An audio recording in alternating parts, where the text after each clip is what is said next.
Good evening, welcome. This is the Marion City Council meeting for Thursday, August 3rd. Please rise for the Pledge of Allegiance. I pledge allegiance to the flag of the United States of America and to the republic for which it stands, one nation, under God, indivisible, with liberty and justice for all. Thank you. Roll call, please. Mr. Draper, Here. Miss Etzel, Mr. Spinks, Present. Mayor Abawasli, Here. Mr. Brandt, Here. Mr. Nicholson, Here. Ms. Pazur. Here. Thank you. Okay, at this time we have a moment of silence.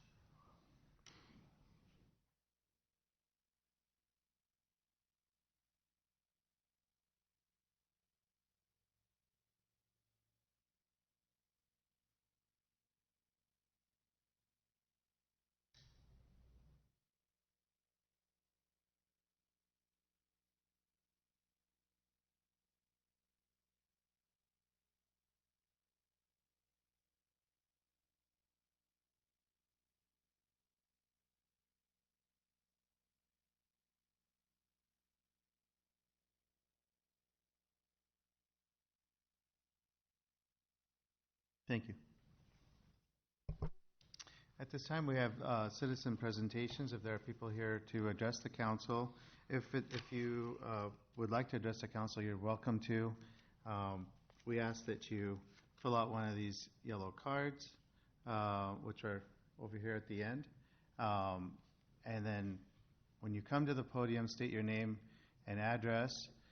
If you're addressing the council about an item that's on the agenda, please hold off until we get to that item on the agenda. So, and we'll give you a chance to speak at that time. Okay? So at this time, is there anyone who would like to address the council on an item that is not on the agenda? Please come forward. And Jeff Witter. yeah, is this an airport related Yes. matter? Okay. So I'm going to turn the Couple gavel things. over to Mayor Pro Things, Tem but on this. That's Okay. one of them, yeah. Thank you. Good evening. I just wanted to thank the council for the support and things that I've enjoyed. I wanted to go talk about the airport, the front page of the Gazette. Obviously, you've all wrote it. I don't know if you're as upset as I am, but they basically put a hit piece on Marion and its developer and totally misleading. And in lieu of knowing the facts, I met with this young lady for an hour and a half, went completely through it. She obviously came with the agenda. She was nice enough to take my half-hour rage phone call the next day, which was nice of her. But she was contacted by citizens that, from this town, and she was contacted by the attorney for Radley and Riley. So it's predetermined. It was quite a while ago where I met with her and went through the process and what this all entailed besides just two numbers she picked out of the hat and made up the rest, a lot like we have a local website that does the same thing. That being said, she came with a predetermined agenda, and I actually asked her that, and she said, well, we did get phone calls from, and she named who it was. I don't want to say who that is now, but obviously Terry Bjornson is involved in this. She's in the article, so I feel like I can name that name. And I wanted to go through a few things. So when I read that article, she told me, she said, I think it's a positive piece if you read the whole thing. I said, oh, really? I said, the only thing they wanted was the front headlines, and it was a negative from the start, and nobody read the whole thing and turned it positive in the end. That's an absolute fault. So we argued back and forth. She said, I guess we'll just have to agree to disagree. I said, this was done, in my opinion, for one reason, and that was to fraud the application that the city has in for DOT funding.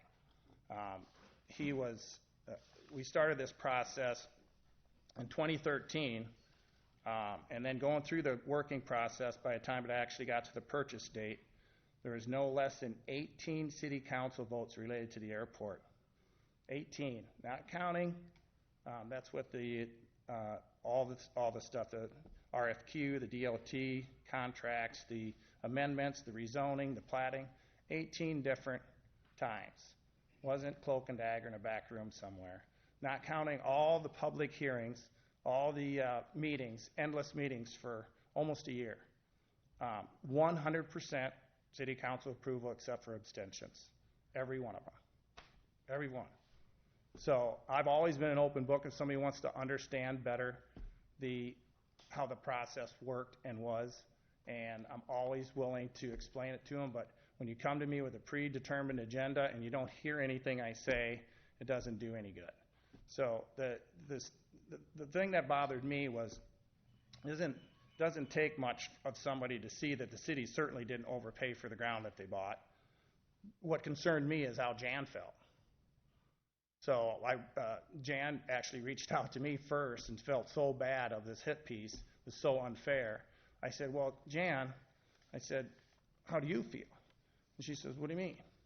I said, because if this is all true, what they're saying, you really got taken. She says, no, I didn't. So I had her write me a letter. If someone, the real twist of this thing that's really interesting is Bradley and Riley represented her all through this process, was very well aware of every single monies that went back and forth. And a few days before the closing had an opportunity to cancel the contract with me because it had ran out and I needed an extension. So at that time, they had an opportunity to do it themselves. And they were still recommended by Bradley and Riley, this is a great deal for the city, a great deal, move ahead with it. So it's just odd that Bradley and Riley also are the ones that are saying, this is a horrible deal. Conflict of interest? I don't know. Kind of fishy. But he was involved for a long time, been the attorney at that airport for a long time. He gave permission to Jan to actually write about it. If somebody wants to read that, that would be great.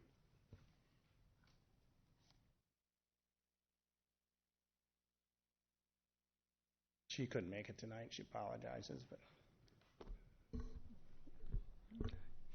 Says, prior to selling the Marion Airport to Jeff Witter, Genesis Equities LLC, I was aware of the obligation Jeff and Luxair had with the City of Marion to sell a portion of the Marion Airport to the city for an increased price over the original sales price.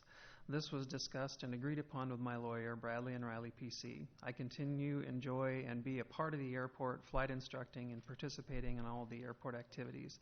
Along with everybody, I am looking forward to the upcoming improvements. An airport is a gateway to the city, and it's signed by Jan Walton on August 3rd, 2017. you can keep that if you like. So that was my main concern, but it's just odd that we had 18 different reasons they could have came and talked, any of them. The website people, whoever's making this stuff up. But it was after it was purchased, the poison starts.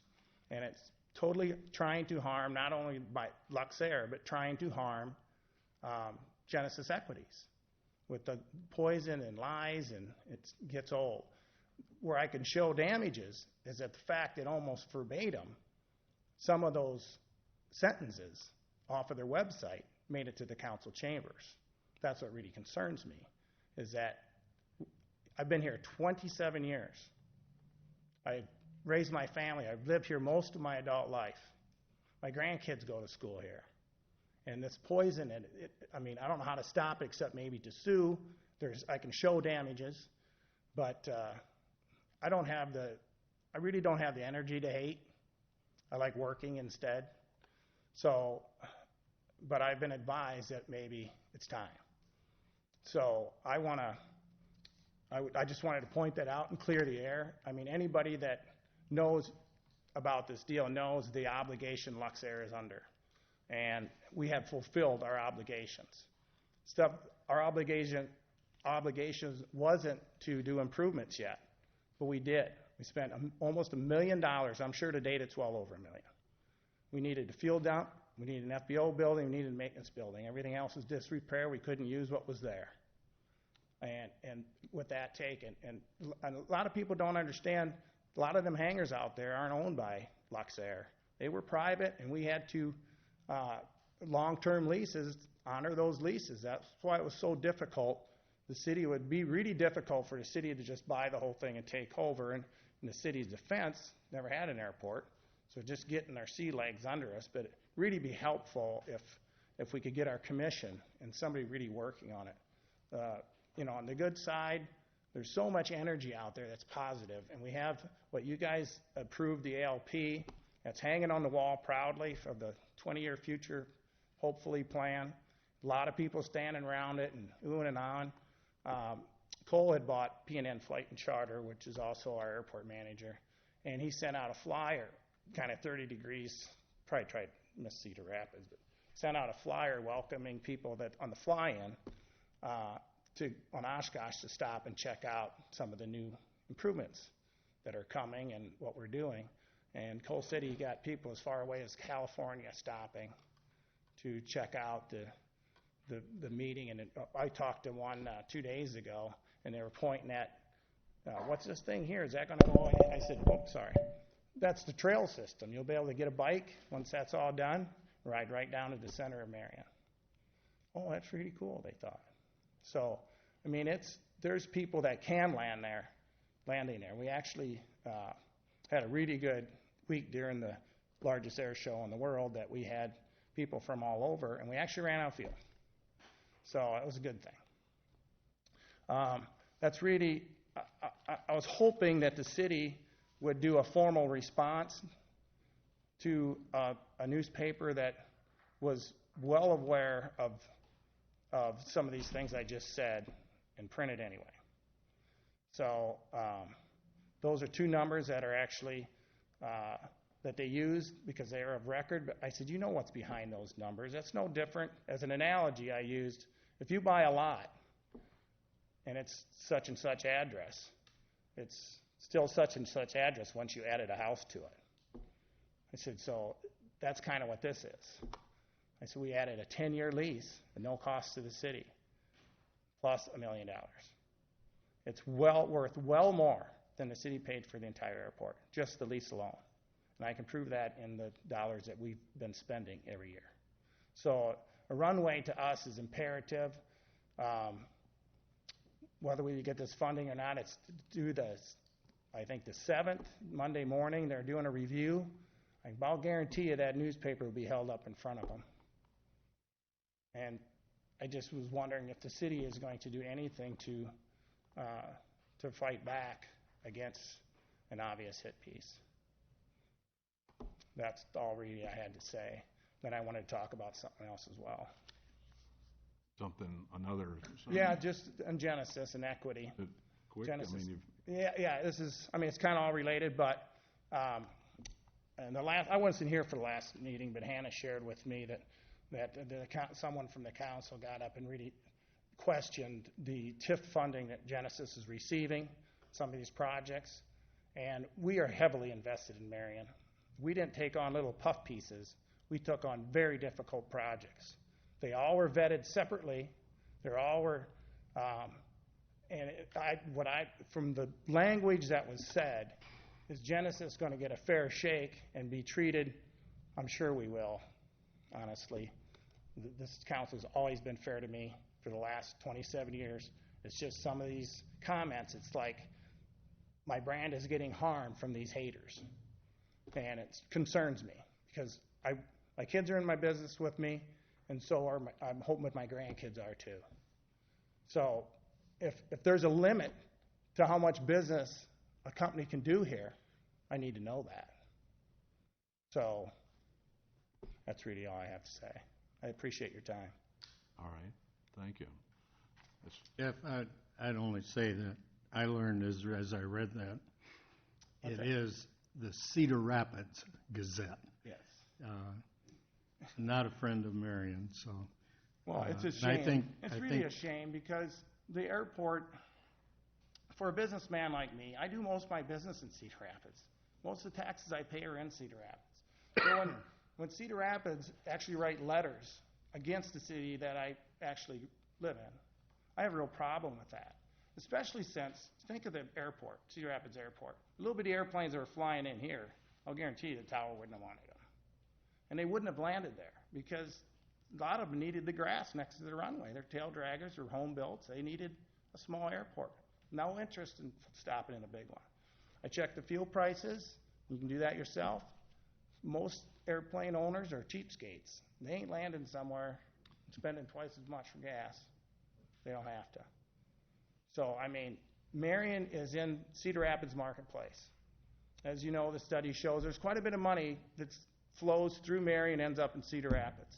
So for them to be against the Marion Airport just boggles my mind, because those airplanes are going to Monticello. They're out of the Cedar Rapids. They ain't making any money off it. It's just a hatred towards that airport. It just should make us more willing to get it done, in my opinion. That's what it does for me. I said, if they don't want it that bad, it must really be a good deal. Same way with Terry. So, thank you. Thanks. Hey, John, is this on the airport as well? Is this Actually, it's a different kind of, different? Okay, but it's part of the airport, talking about the. well, kind of and not kind of. Who do I give this to? The Beth. I'm just a little surprised that you have to have permission to speak, because Well, to me it inhibits the citizen from coming forward and wanting to speak. But the reason I rise today is that I wanted to point out some concerns that I have about our city manager.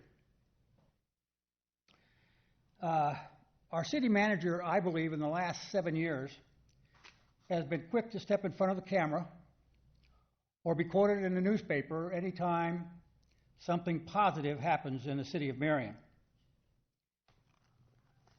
He was also very quick to point out to the city council and mayor that he had the sole power to hire the new police chief or any member of his staff. I think that had I been mayor at that time, I would have turned to him and said that although he has the power to hire and fire the staff, that the city council hired him, and the city council has the right to fire him, so that the city manager does not have total control of the city.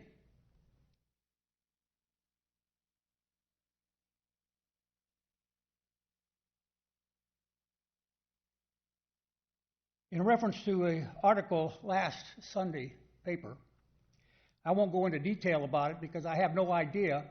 I don't know all the circumstances that surround it. But I wanted to point out to the city council and mayor that when there was a question about his possibility involvement in something that was negative with the city,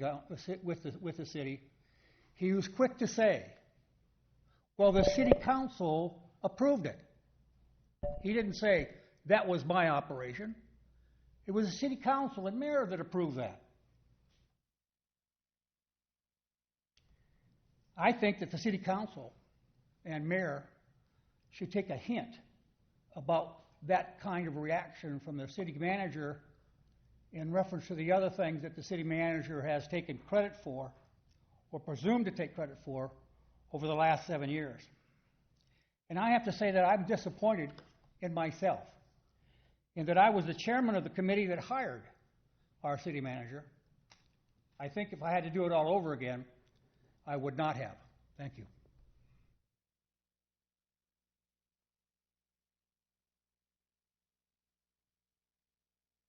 Anyone else address the council?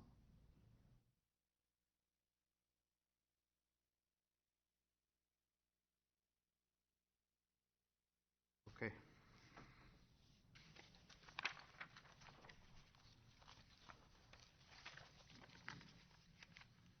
Yes, Your Honor, I move to approve the consent calendar, items 1 through 37, which includes resolutions 26222 through 26252. Second. It has been moved and seconded to approve the consent calendar as presented, including items 1 through 37, resolutions 26222 and 26252. Discussion?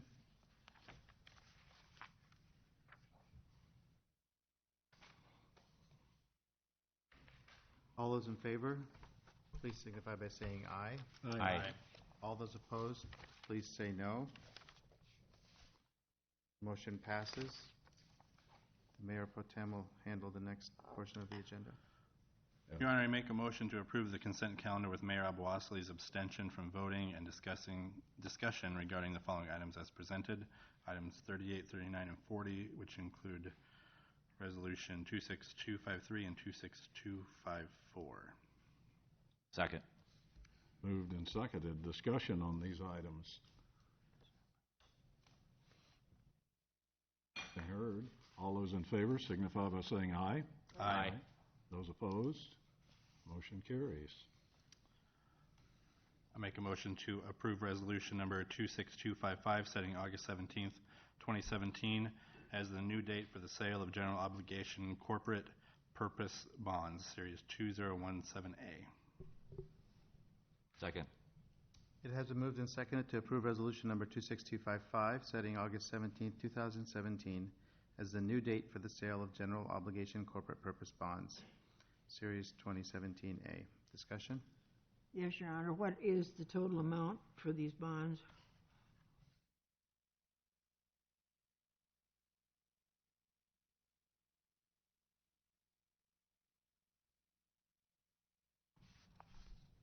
I'm looking that up.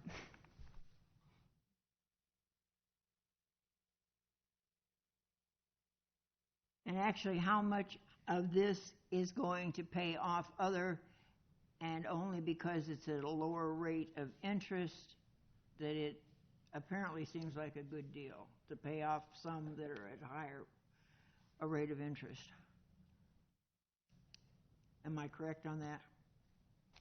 Yeah, there's two series of bonds. One is a refunding of a current bond that we have, I think, from 2009, and then the other one is an outgrowth of the capital improvement program for funding projects that are ongoing.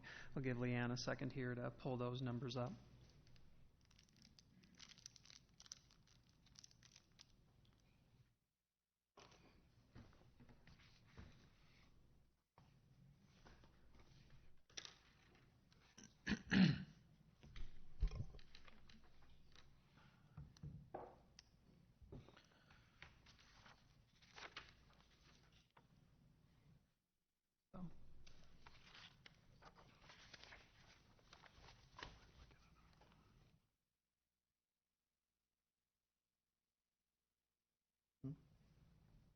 Any luck, Leanne?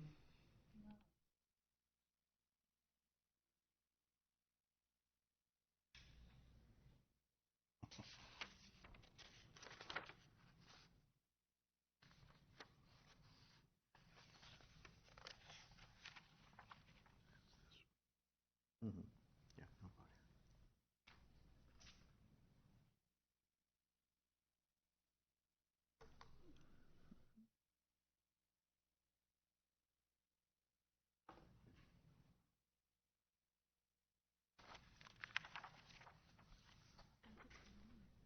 If you want to move on, I can get that number as you guys go along. What this particular resolution is doing, we had originally set the date for August 10th, which is a non-city council date, so it needed to be adjusted to reflect a city council date of August 17th.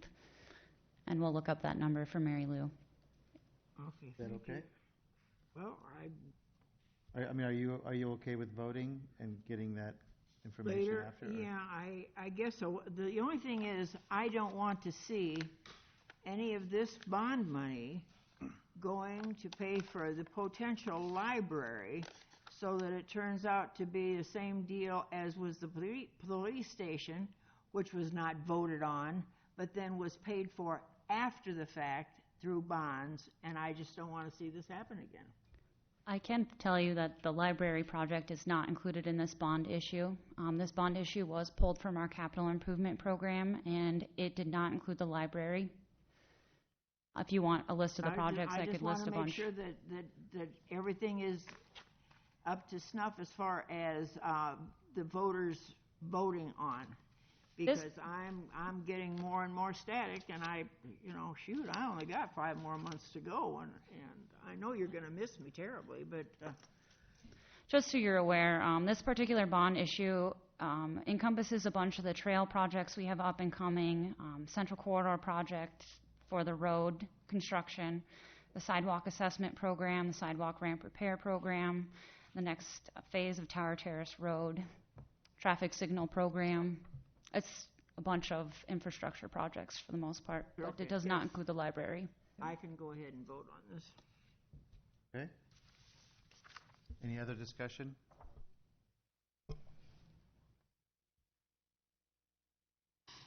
All those in favor of the resolution number 26255, please say aye.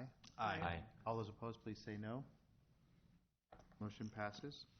This time we have a public hearing regarding the Eco-Industrial Park grading project. The public hearing is now open. Do you want to make just a, yeah, quick presentation? Thank you.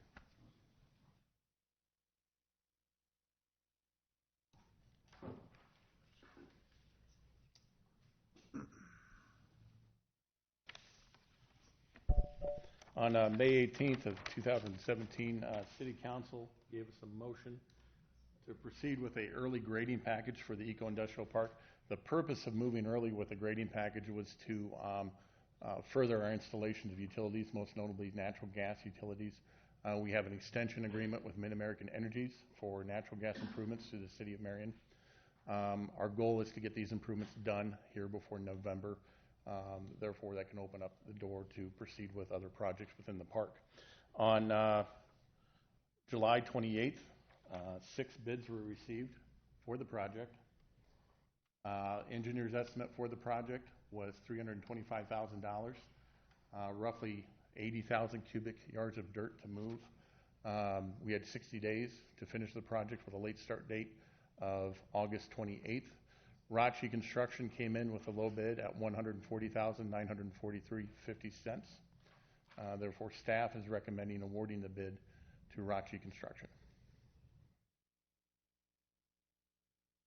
Any questions? Okay. Thank you. They wouldn't even have to trailer their machines. What's I that? said they wouldn't even have to trailer their machines. Yeah, they charge us $1 for mobilization. what they charge us. Is there anyone here, any questions? Well, I guess, I'll leave it up like yours. yeah. Anyone here to speak in favor of this measure?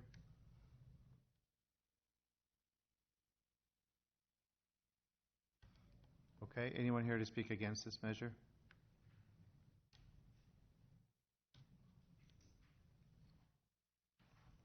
Okay, seeing none, the public hearing is now closed. Your Honor, I'd like to recommend approval of resolution number 26256, accepting bids and awarding contract to Rachi Construction for the Eco Industrial Park grading project in the amount of $140,943.50. Second? It has been moved and seconded to approve resolution number 26256, accepting the bids and awarding contract to Rachi Construction for the Eco-Industrial Park grading project in the amount of $140,943.50. Discussion?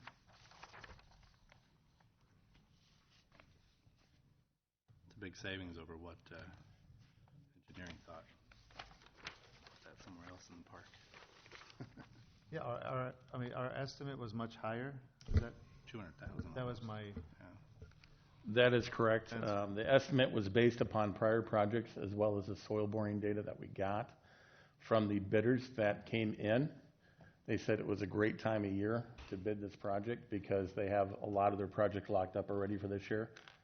For Rachi in particular, this is a great one they can finish out the year with. So,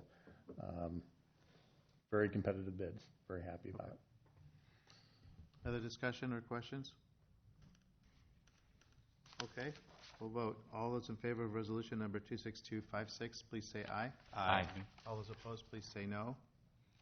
Motion passes. Your Honor, I have the initial consideration of ordinance 17-19 relating to noise prohibitions and limited sound sources. Second. It has been moved and seconded to approve ordinance number 17-19 relating to noise prohibitions and limited sound sources. This is the initial consideration. Chief, do you want to just give us a brief synopsis of what this is about for people here who Absolutely. The They previous want to go tell noise, their neighbors. sure, the previous noise ordinance was based on decibel level, and you had to have a decibel measurement to enforce a loud radio from a vehicle or a muffler. And what this does is it gives us a 200 linear foot enforcement radius for the police to react to complaints on noisy vehicles, noisy radios, to really be able to enforce the noise ordinance. This was based on multiple complaints that we received from citizens, and we modeled it after a Dubuque law after consulting with our attorneys, and feel this is a good option for us to utilize to react to the concerns of the community. So a violation is a noise emanating from a vehicle and heard more than 200 feet away. More than 200 feet, or a muffler that's audible more than 200 feet from the vehicle. Yeah. And it would still be the officer's responsibility to be able to appear in court and to testify on that distance and how they measured that distance. So. Okay. See if that works. So, but you're taking off, I saw on the thing there, you're taking off the decibel level completely, so there's not a quantitative type thing to say a certain level at 200 feet. I mean, is it just the officer's, his view of sound at 200 I would say feet? if he can hear it at 200 feet and he can justify the distance and being able to designate that that's the sound source that he designated from, that's exactly it. Because the alternative right now is to have a violation occurring and have the decibel meter with you and being able to measure the decibel level at that moment. So really the ordinance that you had in place before was impossible to use. Well, the reason I brought that up is, you know, I mean, you're hearing up there now, and that's obviously 200 feet away. We're talking about cars. That's or not vehicles. cars, but it's the band, you mean? It's the sound from. But the ordinance is for. Is it just for cars and? It's for music coming from a motor vehicle. Oh, just from. Yeah, right, and like noise, a radio. I can read it to you. No person shall perform, create, cause, or permit a radio, television set, musical instrument, or any other device to produce, reproduce, or amplify sound to create a noise which is audible at a distance of 200 feet when operated in or on a motor vehicle. Oh, okay. And then it goes into talking about a muffler bypass, revving an engine, or a muffler that is audible over 200 feet away. Okay, gotcha. All right. Okay. What about with like a noise disturbance in a home, like loud music coming out of a house? This law would not apply to that. Not this. We're not modifying that at all. So is there? I assume there's something in place for loud music coming out of a house. Yeah, we probably have to see if there's like a decibel, like a loud radio coming from a home. Yeah. Would still have to be measured with a decibel meter. Gotcha. Approximately, maybe you don't know this, but approximately, you know, the 200 feet level distance, how loud really is it, like right by the vehicle, is on a decibel to be heard 200 feet away, you know, in relation? I don't think I can answer that, Okay. Councilman. Okay. Because I was just really curious how Sure. loud that really is to hear 200 feet away, so. Your Honor, I have a problem with this as an ordinance to begin with. First of all, unless you throw your body in front of the vehicle making the noise, how are you going to have them stopped until somebody comes to check and see what the noise level is? So therefore, it really isn't enforceable. That's no different from the current ordinance. Well, that too. It's just like saying you can't let your cats run loose. Well, okay, and how many people get, fined for letting their cats run loose? I just don't think it's an enforceable ordinance. In Kansas City, Missouri, the limit is 50 feet from a motor vehicle, and we enforced it consistently. But how many extra police officers are you going to ask for to put them out there? If we're going to get to Kansas City, it'd be 1,250. Plus civilian staff, so another 600. The truth comes out. No, I just don't think it's an enforceable ordinance. I really don't. It's just like people with fireworks. Okay, you hear a few booms and all this. You don't know where they're coming from, but you call the police and expect them to come out and take care of it. And it's just not enforceable. That's all. And it's one of those things I think is on the books that it's using paper that's not enforceable. That's all.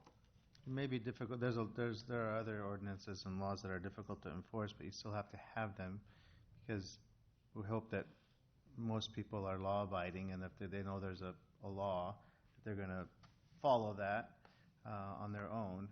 I mean, you can't just not have, like the nicotine-free parks ordinance, you know? When we debated that, we said it's gonna be hard to enforce, you know, but we still passed it because it's right. It's the right thing to do, and people hopefully are law-abiding, you hope, and will follow it. I think this is easier to enforce than what's on the books now, because as the chief said, you have to be standing there with a decibel meter to be able to determine if the ordinance is being violated. It doesn't change anything in terms of, you know, being able to identify the vehicle, and it's just, we're still in the same situation. So, my argument is not going to obviously get through so that you understand what I'm feel free to arguing. convince me. I'm willing to be convinced. Oh, okay. All right. Do you want to arm wrestle for this? I respect your opinion.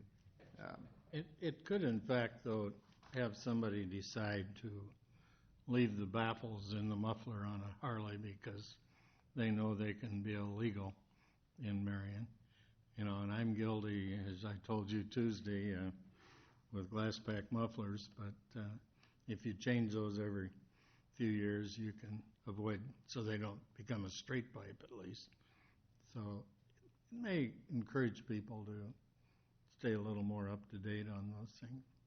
And I'll just encourage the council to remember, the reason that we brought this forth anyway was because of citizens' complaints, and we were basically handcuffed to do nothing for the citizens, and we looked at Dubuque and consulted our attorneys, and I do feel that we have a lot better shot at getting some resolution for some citizens in this community with this type of ordinance in place. I have received a number of emails and letters complaining about the loud motorcycle noises. I think that's what precipitated this. Well, it's just like, unless they throw their poor little bodies in front of the vehicle, you're not going to stop them to find out who it is. That's what I'm saying, is it's not enforceable at the time that it happens. Right. Come on, Chief, tell me. I'm sorry. I've had success enforcing it at 50 feet with good results. You can tell who's coming. You know what it is. If a motorcycle is coming at you, you can hear it, and I think you can make a reasonable suspicion, probable cause case to put in front of a court and enforce the ordinance. Okay. Other discussion? You ready to vote? Okay. All those in favor of approving ordinance number 17-19, please signify by saying aye. Aye. All those opposed, please say no. No. We have one no. The motion passes. I'll do this one. Okay. Your Honor, I make a motion to approve Resolution 26257, approving partial payment number 3 to J. Aaron Alderman for professional services regarding Lau Park Sculpture Trail Disappearing Culture in the amount of $15,520. It has been moved and seconded to approve resolution number 26257, approving partial payment number 3 to J. Aaron Alderman for professional services regarding Lau Park Sculpture Trail Disappearing Culture Sculpture in the amount of $15,520. I'm sorry, who seconded that I'll motion? second it. Thank you. Oh, you didn't second it? Or No. Oh. You jumped the gun there a little bit. Sorry. Sorry. All right. Get out to the park, I know. Discussion. This is coming out of what fund?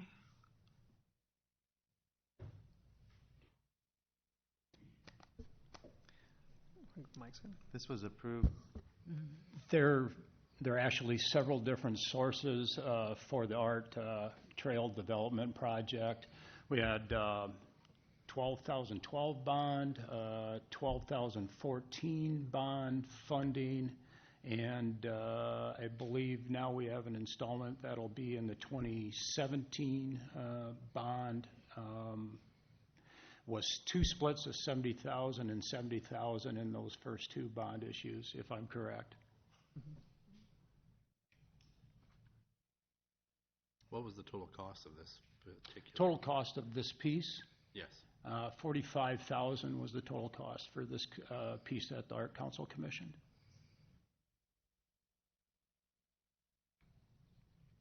Is this the last payment, or is there still more? There will be one more payment, a fourth one, which would be 5% of the overall contract.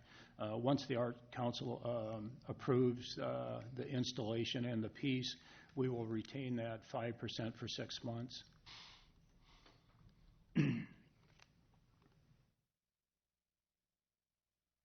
Other discussion, questions? Is it in place yet, Mike? Is the sculpture in place? Yeah, the sculpture will be installed next Thursday. Plan on starting about 8 o'clock in the morning. It's going in on the west side of the amphitheater. It's actually the high point of the park out there, so it'll be visible from all sides. For those that don't know what this piece is, it's actually an American bison sculpture that the Art Council commissioned to go in over there, and then some human figures that kind of fade away in the prairie from the bison.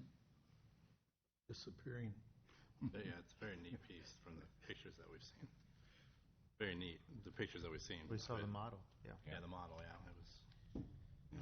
So Nancy, does the Marion Times know that will this be covered? All right. Other discussion? Okay, I'm sorry. Yeah, I Go do. ahead. Yes. You said that this was part of a bond issue. A couple different bond cycles. Well, I thought that any time that bond issue money was spent on things, that it went to a vote. Now, silly me, when did that change? There are only certain categories that are required to go to a vote. There's two general categories of city operations, essential corporate purpose and general corporate purpose. General corporate purpose, there's a limit how much you can borrow in any individual bond issue. If you don't exceed that, it doesn't have to go to a public vote. I think in Marion it's $700,000. So if you borrow $701,000 for a general corporate purpose project, it has to be put out to a public vote. Essential corporate purpose, though, things like roads, bridges, those the city council can do at its own discretion without putting it out to a public vote. Okay, are you expecting any vandalism with this stuff? Because I would hope it's not. going to be ripe for it. Well, there's always the possibility of vandalism within a community, whether it's in a public space or a private space. We try to do our best to Had any mitigate those issues type with of the things. sculptures out there? What's that? Have you had any issues with the other sculptures that are currently out there? Not with any of the sculptures that are currently within the park. We did have, when the amphitheater was first built, we did have a little bit of vandalism associated with that, but we actually haven't had any vandalism out there in that park. Is that something covered by insurance? Yes. And All the pieces out within the park are covered under our insurance. so that would cover vandalism? Yes. I hate to be negative, but it just seems to be the current thing to do is go out and vandalize things and spray paint them and throw glass and break it into the pool and things like this, and it's too bad. That's all. It is, but that shouldn't deter us from doing the art No, pieces it or shouldn't, but it's... building new things. I mean, Well, it but is the a thing shame. is, when it's the people that have to pay for it that are never going to go out and look at it or examine it or anything, then it becomes too bad. Just saying. Well, I would hope everyone will go out and look at it. I don't go near buffaloes. It's not real. Okay, other discussion? All those in favor of resolution number 26257, please say aye. Aye. All those opposed, please say no. Motion passes. We have another public hearing regarding the 2017 storm sewer project. Public hearing is open for a brief recap of what this is about. Sure, Your Honor. This is an annual program whereby we install and repair storm sewers and drain tiles around actually this year it's 6 locations around the city. On July 25th, we did receive 5 sealed bids. The low bid was $166,104 from Rachi Construction at 80.9% of estimate. Work will begin no later than August 28th and be completed within 35 working days. Liquidated damages are $300 a day. Okay. Is there anyone here to speak in favor of this measure?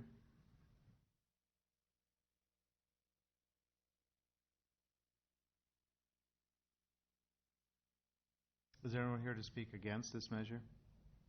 In opposition?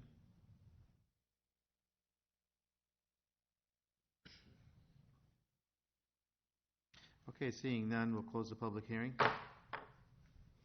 Yes, Your Honor, a motion to approve Resolution 26258, accepting bids and awarding contract to Rachi Construction Company regarding the 2017 storm sewer project in the amount of $166,104. Second. It has been moved and seconded to approve resolution number 26258, accepting bids and awarding contract to Rachi Construction Company regarding the 2017 storm sewer project in the amount of $166,104. Discussion.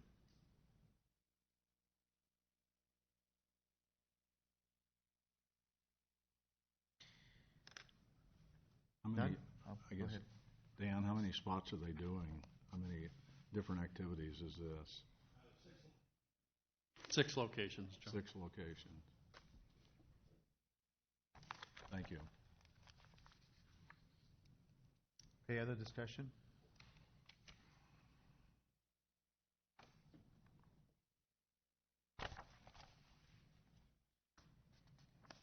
All those in favor of resolution number 26258, please signify by saying aye. Aye. Aye. All those opposed, please say no. The motion passes. On items 3 through 5 of engineering and 1 through 6 of planning. Do I need to do these? Pardon? Do I need to do these? Yes. I will be turning over the gavel to Mayor Pro Tem, Okay. and I will be abstaining from these votes. Mr. Brandt. Yes, Your Honor, I make a motion to remove from table resolution number 26210, accepting bids and awarding contract to Abode Construction Incorporated regarding the 2017 LaCour Road reconstruction project in the amount of $1,493,857.25, tabled at the July 20th, 2017 meeting. Second. Moved and seconded. Discussion on this.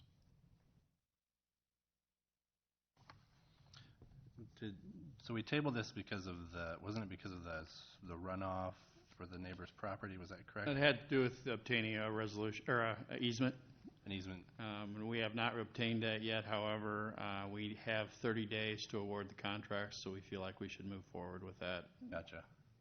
And was that easement for that property then? The one to the... Was to the east side of the bridge. East side of the bridge, yes. Yes. I think the resident that is there wants to come speak, but I assume we would do that at the next item.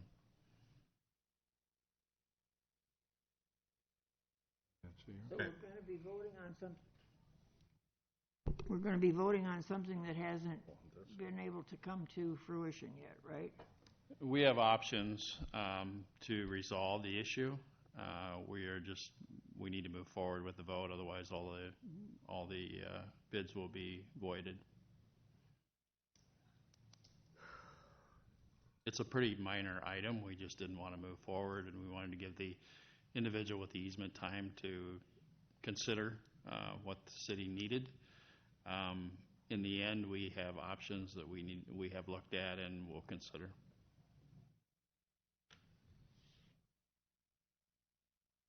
I've been made aware there's folks in the audience that may want to talk on this or the next one. Does it matter which one you want to talk? It doesn't matter to me. This was just a untabling motion. So. Yeah, okay. Yeah, let's wait till number 4 then, and we'll do it. Okay, any other discussion on 3 for engineering? Okay, all those in favor of the motion to remove from table signify by saying aye. Aye. Aye. Those opposed? Motion carries. Mr. Nicholson. I'd like to make a motion to approve resolution number 26210, accepting bids and awarding contract to Abode Construction, Inc. regarding the 2017 Lucor Road reconstruction project in an amount of $1,493,857.25. Second. Moved and seconded. Discussion. Now, did you want to come up and address council?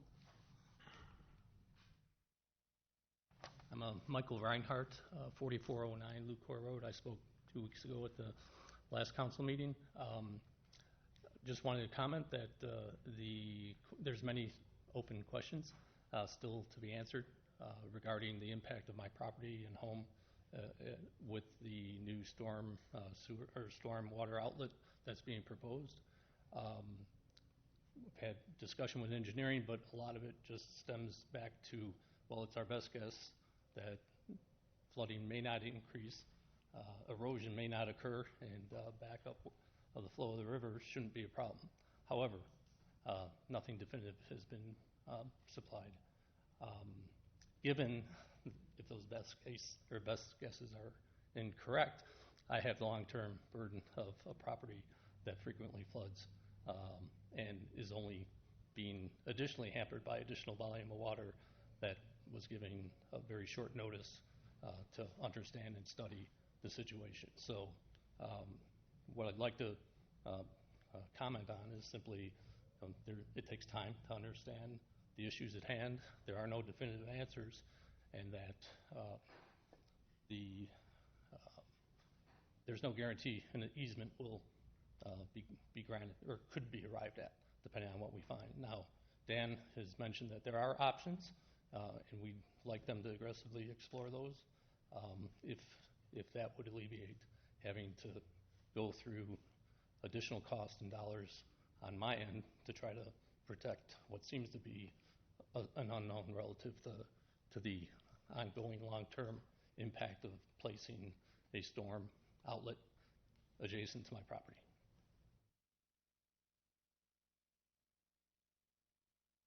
Any questions? Anything to ask? Am I remembering correctly? Were you going to have someone yourself that you were having look at an engineer outside the city? Engineering provided plans, and I went to another firm that engineering recommended, and they looked at it with a same type of, this should be studied. However, it may not be a problem. Well, again, that's not very comforting as a homeowner. So understand. And given the timing, obviously, I don't know what the normal time frame is to seek easements, but a day before a council meeting, when they're going to grant the award, is not the time frame that I would expect. And I know that was commented on as being an oversight and the like, but that doesn't change the situation on the type of analysis that's needed. Mm-hmm. Anything else? Yeah, go ahead. Dan, when does that 30 days run out? Prior to the next meeting. Like what date? I mean, do you know exactly? That'd be the letting was on July 11th, so it'd be August 11th. Okay, is there any way that prior to that date there would be any resolution determination that would be reached before then? I don't see that. We have an alternate we'll be pursuing, which will cost about $20,000 more. We've provided our professional opinion. We've offered a second opinion, professional opinion. I'm not sure how we would ever meet his comfort level on what is our opinion is a very minimal impact to the property, and we've offered to do some study and so forth, but we can't do that prior to August 11th. We've done everything we can, I think, to help him understand the condition. Not anything against him. We're just on different sides of a page, and I think we're going to have to go to a different alternative. We just wanted to pursue this alternate as long as we could and try to find resolution. At this point, with the statements tonight, I don't think that's going to happen, so we'll look forward to the other design and work on that.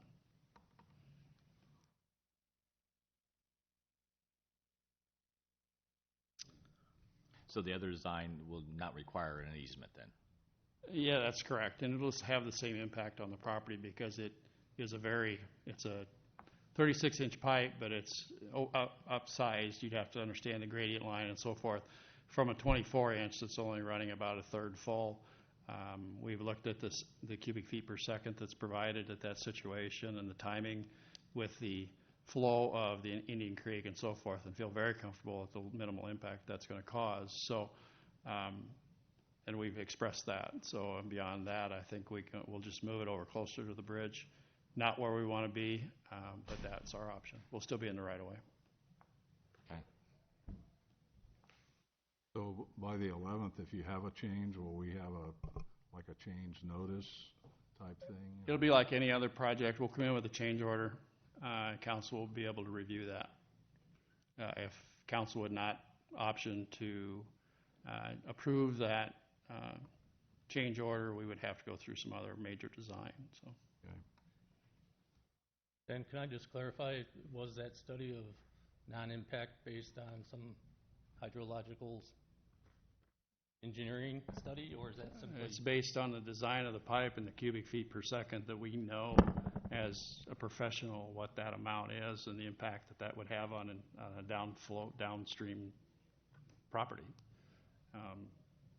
I don't know how else to say that. I mean, we could study it, but we'd come back right to the exact same solution. There's not a process to study that beyond what engineering practice tells you.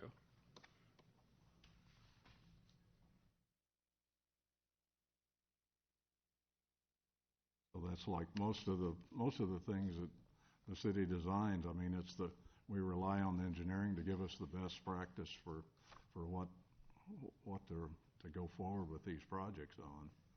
And so we design our pipes to have that minimal impact. I think the pipe is like a 1.3 or 1.8% grade, which is very, very flat for a 24-inch pipe. We've lowered it, we flattened it to provide that outlet velocity that is below erosion standards. So, and with riprap and so forth that's there, we feel comfortable with that and have offered other services to mitigate any other types of erosion that may occur having to do directly with Indian Creek flow. So I don't know where to go from here, I guess, is where we're at. Any other discussions from council then on this item? Ready to move forward? I guess my question is, what happens if, no offense, you were wrong, and there is a large erosion issue from the pipe, and is there something that can be done in the future if? Yeah, we've offered to provide armoring, which we think riprap armoring on both sides of the creek, which would mitigate any erosion that would occur, which we think is unnecessary but are willing to provide. Okay. And that's satisfactory. I'm sorry? Is that satisfactory then? Well, it's arbitrary in terms of the assessment of erosion was brought up after I had brought it up relative to the desire to what type of solution. It seemed very arbitrary as to, well, here, will this appease you, and will you sign, please, on the easement? So whether it's 20 feet across or 40 feet across or 80 feet across the bank, I don't know what's right, what's wrong. But simply, there doesn't seem to be the lead to understand and with greater certainty create the proper solution, as opposed to, am I asking the right questions? And I'll only get a response or activity. And what if I don't ask the right questions and the volume continues, and Hunter's Ridge they decide is no longer a golf course and they build a development there, and Lucor Road is now taking on more water? What does the down the road future mean? So it's a problem. I know we're sensitive because we've had flash flooding, and Indian Creek does flash flood, but simply adding more volume when there are options to place it elsewhere, and it's not being done because of cost, could potentially impact me. Yes, I understand the taxpayers are impacted by an alternate solution, but I do think I've had a short fuse on trying to make a type of decision because of the delay in getting any type of request to us about the situation. So, and I know these are educated guesses. Engineering is a fine profession. However, alternate solutions don't appear to want to be put at a higher priority without being forced into that. We all have only pursued this direction because the impact to the individual property would be the same at both locations. It's just a matter of whether one is for an easement, one is without the easement. We'll just move it down next to the bridge. It's just a cost issue. It has nothing to do with changing impact. It does not mitigate the impact. None of that. The timing. Water outlet being downstream doesn't impact.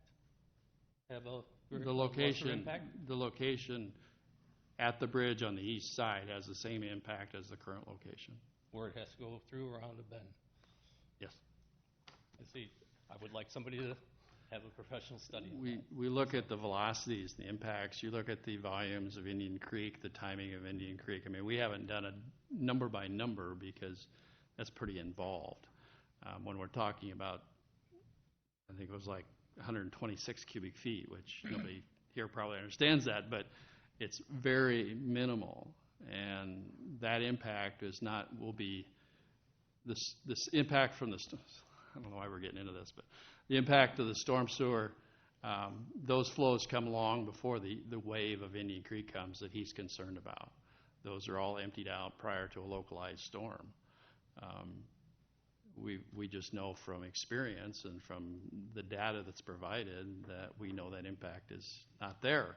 Proving that to an individual is a little more difficult without going to a very involved study, which includes studying Indian Creek, because that's the impact, not the storm sewer.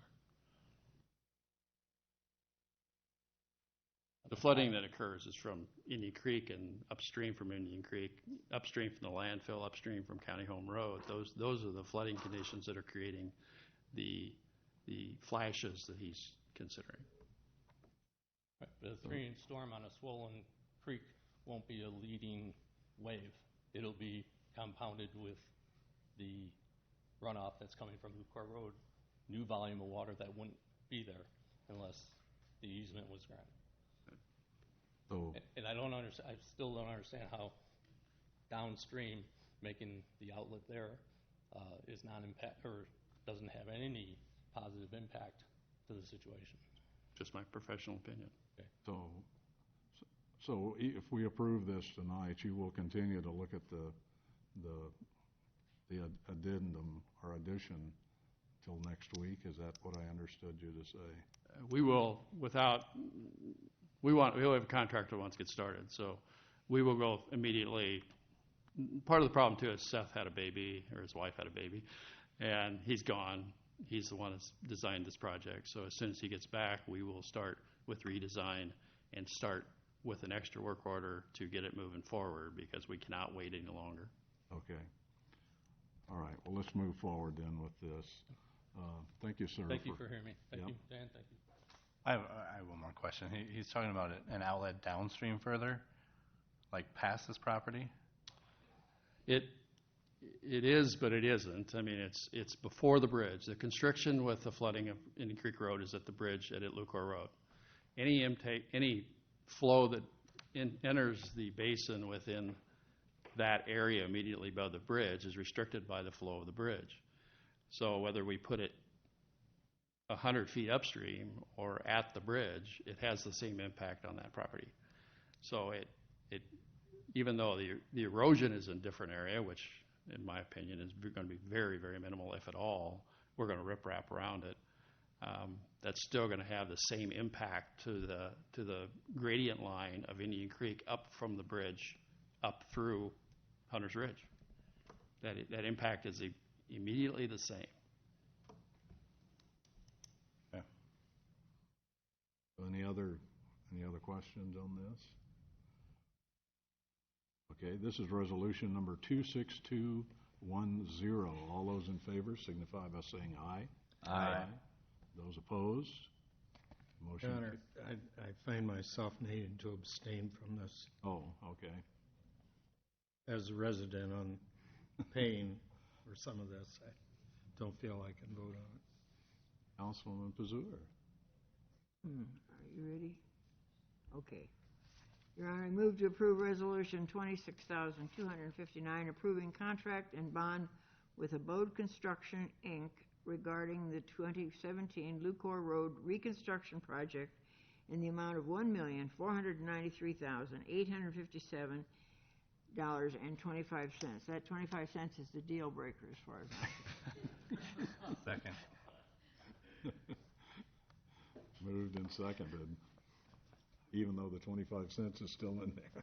all right. Okay, any other discussion on this? I guess one comment, I guess, Okay.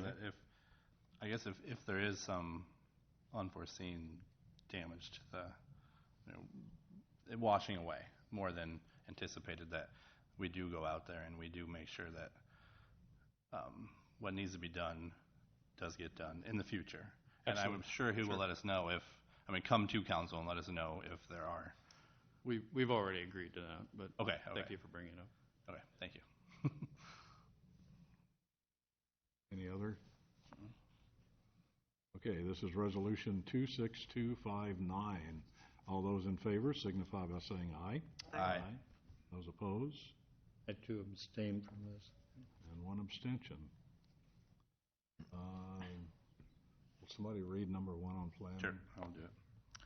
Make a motion to receive and file correspondence from residents at Briargate First and Fifth Edition requesting the developer establish covenants on property being rezoned by Robson Home LLC located north of 29th Avenue, west of 44th Street. Second. Moved and seconded. I read that in the minutes.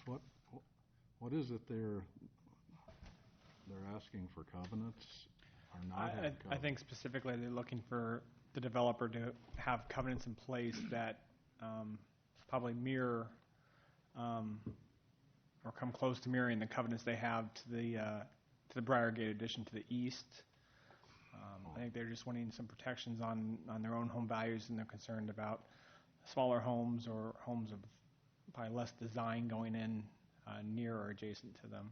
Oh, okay, so they're wanting covenants. They're wanting, I'm sure that there will be covenants on this development, but not the covenants at the level of covenant or level of design protections they want, that they have on their own properties. I'm confused. The city doesn't usually get involved in covenants. Correct. I think from the plat that we saw that there were larger lots that were next to those, which typically means there'll be larger homes on the larger Correct. lots. Those are, correct. I can go into more detail on the public hearings on those lot sizes, but there are significantly larger lots than we typically see in most typical developments. Mm-hmm. Okay, thanks, Dave. Any other questions on this? Just receive and file. Right. But I want more covenants? That's usually not the way people are wanting to go. Any other questions then? This is a motion to receive and file from the residents of Briargate. All those in favor signify. What? Oh, I have a question. Oh. Sorry, I was kind of waiting I'm sorry, I wasn't looking out No, there. you're okay. So, we are asking for covenants just because seeing some of the things some of the construction that has been done on the west side of that field, we are concerned because all the homes out there are custom homes. The level of construction, obviously don't want to throw anybody under the bus, but a lot of us have spent a lot of money and a lot of time making sure the homes are nice, the yards are kept nice. Nobody has a chicken coop or sheds or anything of that nature, and we would like some sort of protection from that next street, whether it be a step down or something, some sort of a buffer, so we don't have a huge break in the value of those homes being right across the street. Yeah. Well, and I don't know, I'm probably up here for nothing because I don't know if the council even can recommend. That's why I asked the question to the planning, is that the council usually doesn't set the covenants. Is that usually or does not? Does not. Yeah, correct. The council does not set the covenants. Now, with rezonings, though, the council does have the ability to place conditions. Right. With the rezoning.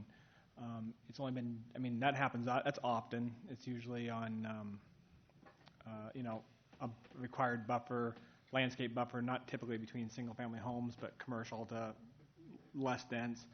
The only time I recall, and there might have been others, but the only time I recall specifically was the Highview addition that Kern Fraser built off the extension of Mulberry Ridge. Mulberry Ridge was originally done in the county. Fairly large homes in that area, and those neighbors wanted assurances of a minimum home size. Right. And the council put a single-family square footage on it and a two-story square footage on it, minimums. All those homes well exceeded the minimums, and actually are probably larger than most of the Mulberry homes, actually. But that's the only condition I've seen more, covenant related. But with that said, is just because it's a bigger or a minimum square foot set doesn't mean you're going to get a design of a custom home. An 1,800 square foot home can be very different between developments. Briargate's very nice development, like I said, all custom homes. But I can do a 1,800 square foot home too, and not have near the design that those homes have. So it's a tricky business to get into. We were opposed to the minimums on the Highview additions when it came out originally.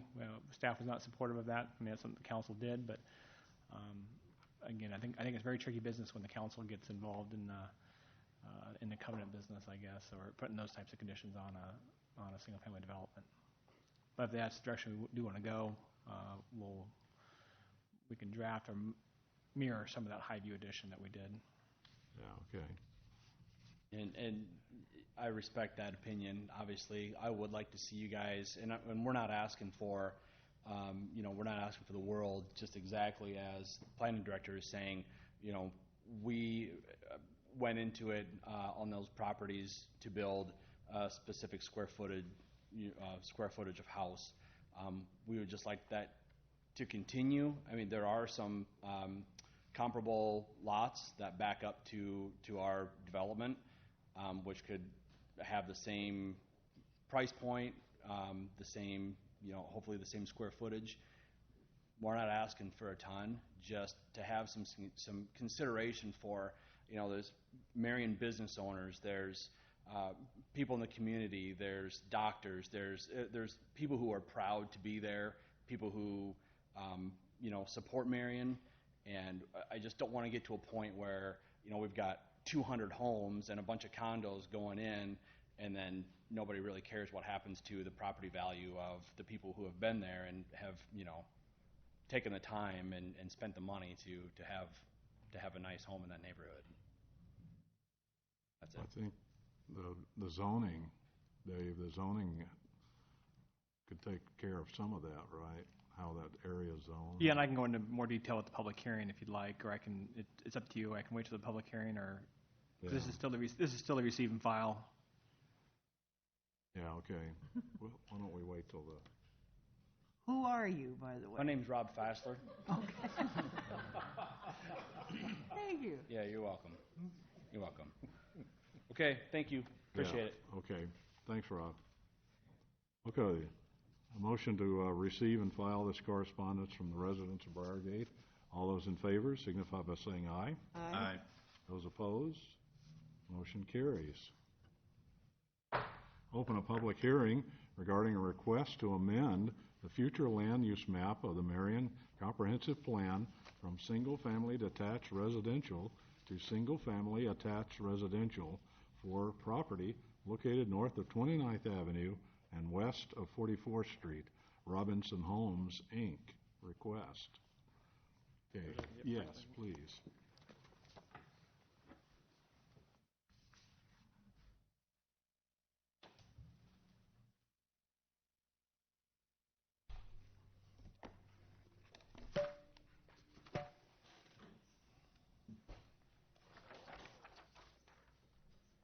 I think I'll just be real brief with the vicinity here. I think everybody's pretty familiar from the previous meeting. The location of the property is about 80 acres north of 29th Avenue, west of 44th, and really quite a ways east of 35th. The letter that you received and filed was from several residents in the Briargate neighborhood, Quail Trail, REC Drive, that area. The first request, there's two public hearings tonight. The first one's the comp plan. The second one's the rezoning. Usually we combine those, but I accidentally left them separate, so I'm going to present them both real quick, so I don't have to come back up. But the first request is an amendment to the comprehensive plan, the future land use map of the comprehensive plan.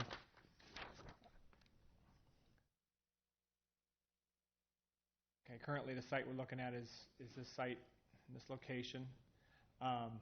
The mustard colored yellow there, that's single family attached, so that allows condos, 3plexes and down in this along 29th Avenue. We have two areas that the developer is seeking to amend to allow from single family homes, traditional single family homes, to condominiums. That's an area right here off of Quail Trail, kind of just north and east of his current development, and then a small section just south of 35th Avenue for condominiums. He's got this with 2 and 3 family condominiums. He has done 4s in the past, but with the zoning he's asking, he is submitting 2s and 3s. So if he wants to come in and put a 4 in, that has to come back to the council for a full public hearing again, because he wants to change that. If he wants to take a 3 and make it a 2, he's less dense. He doesn't have to come back to the council for reapproval on that. So it's going to be nothing more than a 3plex on the site, and it'll be 2s and 3s. So really 2s and 3s along in this area, and then the 2 and 3plexes on the blue highlighted areas. So that's the first part of that. That's the comprehensive plan amendment, what the public hearing is open for right now. But then moving on, just real quick to the zoning, because I think it's a little more descriptive of what the developer is seeking. This is the zoning map. So this is the specific zoning he's looking for. All that light green is planned development. That'll allow for the condominiums. And then the yellow, that's all single-family homes. These are not condos. So that's use-wise, it's absolutely compatible to the east and to the west with the single-family homes in the area. And you can see he's buffering the condos with existing condos, buffering condos to 35th Avenue, which will be a significant road when it is fully developed, 13 to 35th. And then he has, again, more condominiums, which he's already done along 29th Avenue. I think we all know is a fairly busy road, and he wanted to provide that buffer from the road to the single-family homes. So looking at that in detail,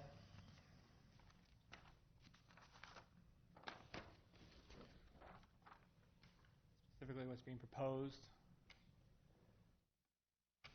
There's a lot of lines on this. I can zoom into any part if you'd like. Again, 29th Avenue at the bottom of the page. Condominiums, again, all through that L shape that we showed earlier, and then again, condominiums along the north side. Specifically, I think what the petition, what the letter was requesting was, this is the ends of REC Quail Trail that the gentleman was just up speaking about. Very large lots, well, large lots, very nice custom-built homes, as you indicated. I think they've had a little concern about the transition from probably more traditional size lots to their slightly larger lots. The developer has, and it's going to be hard to read, I apologize. The developer has, I'll just pick on one lot here, has proposed quite large lots by most development standards. These are 90 feet wide by about 130 feet deep. Now that's a big lot in most residential development. The lot width proposed is probably comparable to these lots, but obviously the 130 is not nearly as deep as the adjacent lots. As Briargate has continued north with the recent phases, the lots are actually not nearly as wide as 90 feet, so they've actually narrowed some, but you're still having a lot of nice lot depth in that area, so it's kind of a wash in terms of density. But the concern again is just what type of home can go there. Zoning typically does not regulate the type of home that go. I mean, it regulates a single-family home. It regulates setbacks. Our code does not regulate minimum square footage, color, design, roof pitch, etc. Not to say that it can't, but our zoning code as a whole does not regulate that on the single-family design standards. If it was multifamily, yeah, we do have design standards, but single-family, we've never really got into that other than the Highview example I gave you earlier. All this color one's not exact. I mean, this condominium's been taken off, but it's the one I have. This kind of gives you an idea of where those condominiums are at. And again, I think Tom showed this on Tuesday, showing the Briargate just off the edge of the page there. So there is quite a bit of separation from condominiums, 2 single-family homes to the east, and the single-family homes to the west, which there's condominiums right in this area as well, matching all those.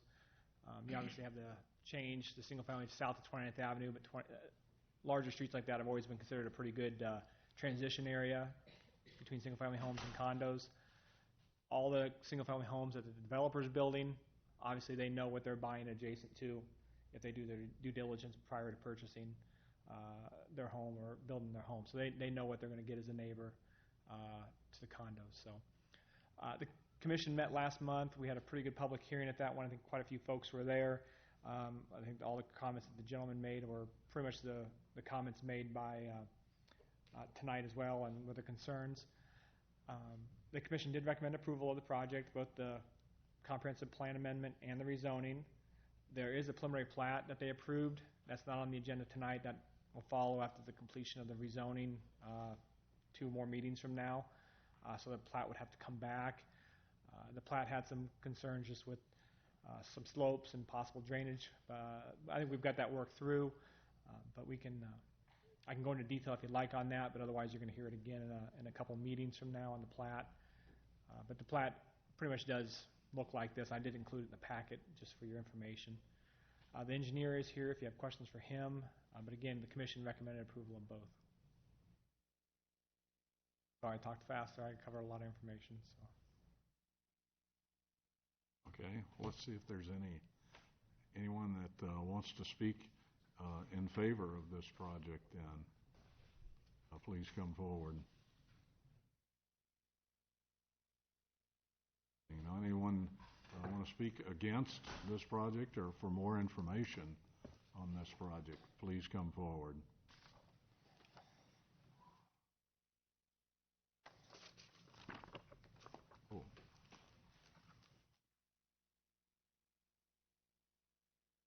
Anna Custis, 4275 REC Drive. Generally speaking, I'm really not opposed to the development as a whole. We live on REC Drive.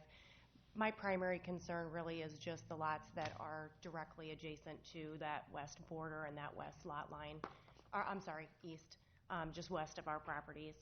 And the size of those being just a little bit smaller, especially as you migrate further to the south. Some of those lots get to be very shallow. And not just our development, but also the Prestwick development south of there. You know, our price range of our homes are around $375 up to close to $600, I think, at the Prestwick location. And so my primary concern just gets to be what size of homes those particular lot sizes attract and will be conducive to. So we realize that there's going to be transition to other mix of housing and don't have any problem with that.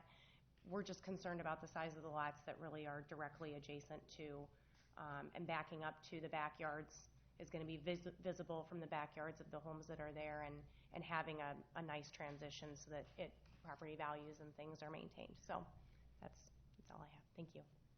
Thanks. Anyone else against, for, or more information? Seeing none, I'll close the public hearing. Mr. Brandt.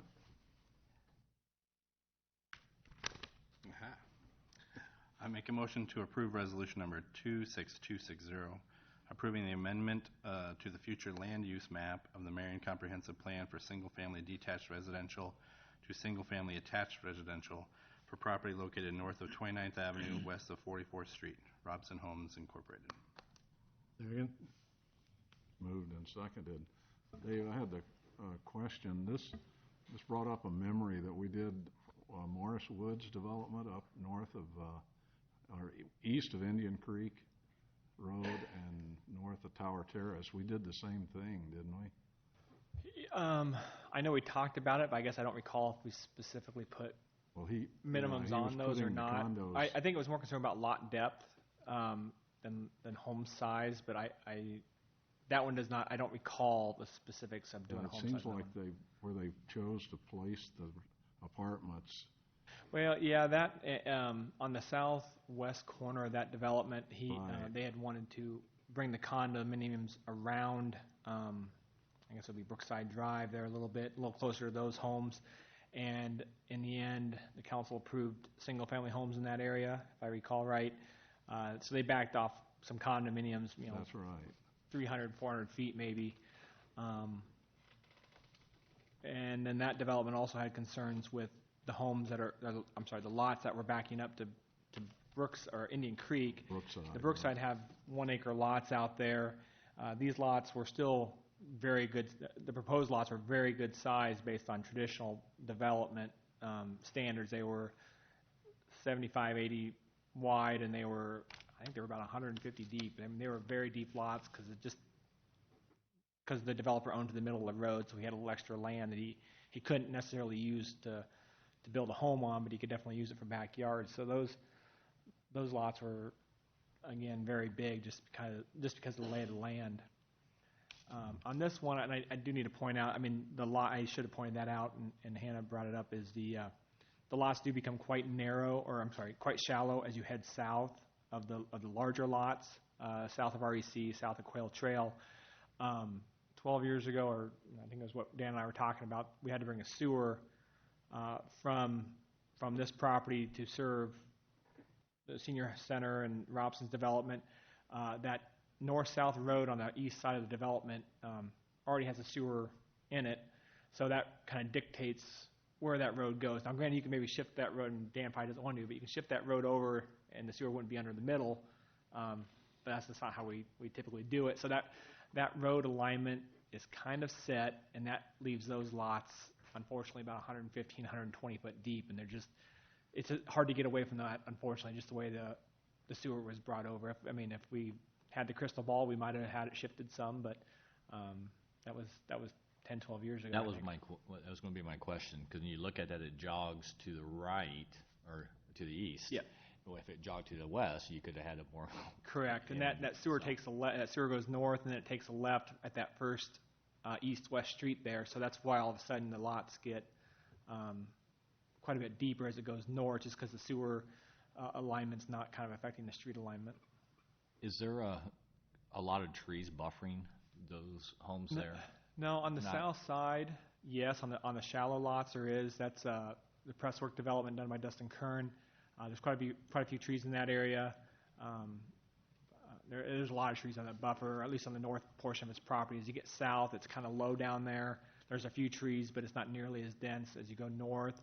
And then once you get to the Briargate addition, REC Quail Trail, that was all cornfield. That was all graded out and for the home construction. And those homes, I think, all have more than the minimum number of one tree per lot, but they got a long ways to go to really mature out. I mean, so it's a new development. I mean, 10 years old, but they got trees, but not the dense buffer that I guess that you're asking. So I guess I want to ask Rob, with you and Hannah, what you've seen up here, is this what you were thinking should be done?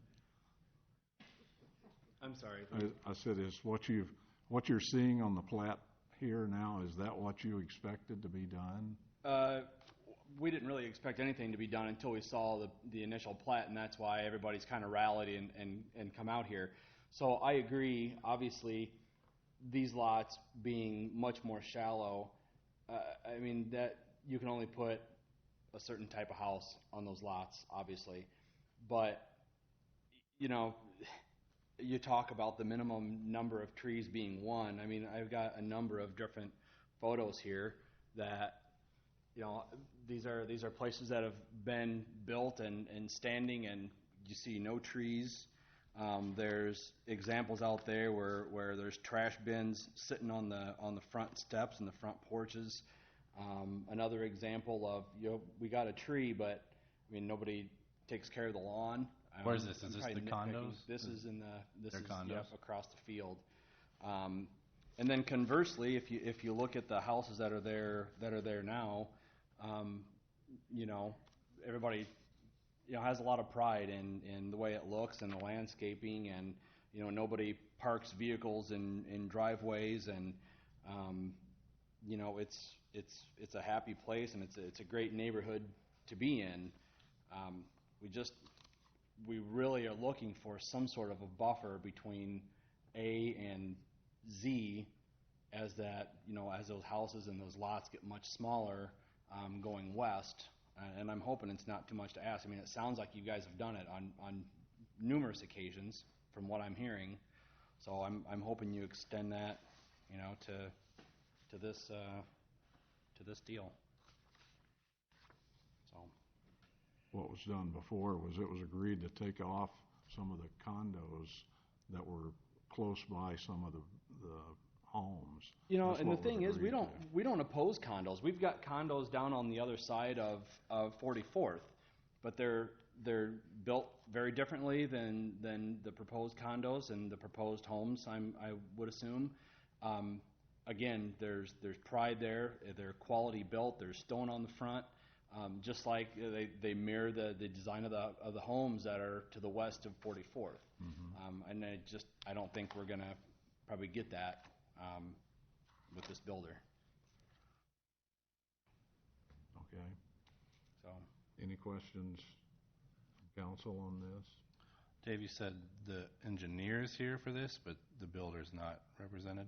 I see the engineer, but I don't see the builder or the developer, I'm sorry. So there's probably no covenants been... Unless he's discussed them with the engineer, but that's not something they get into usually either, so.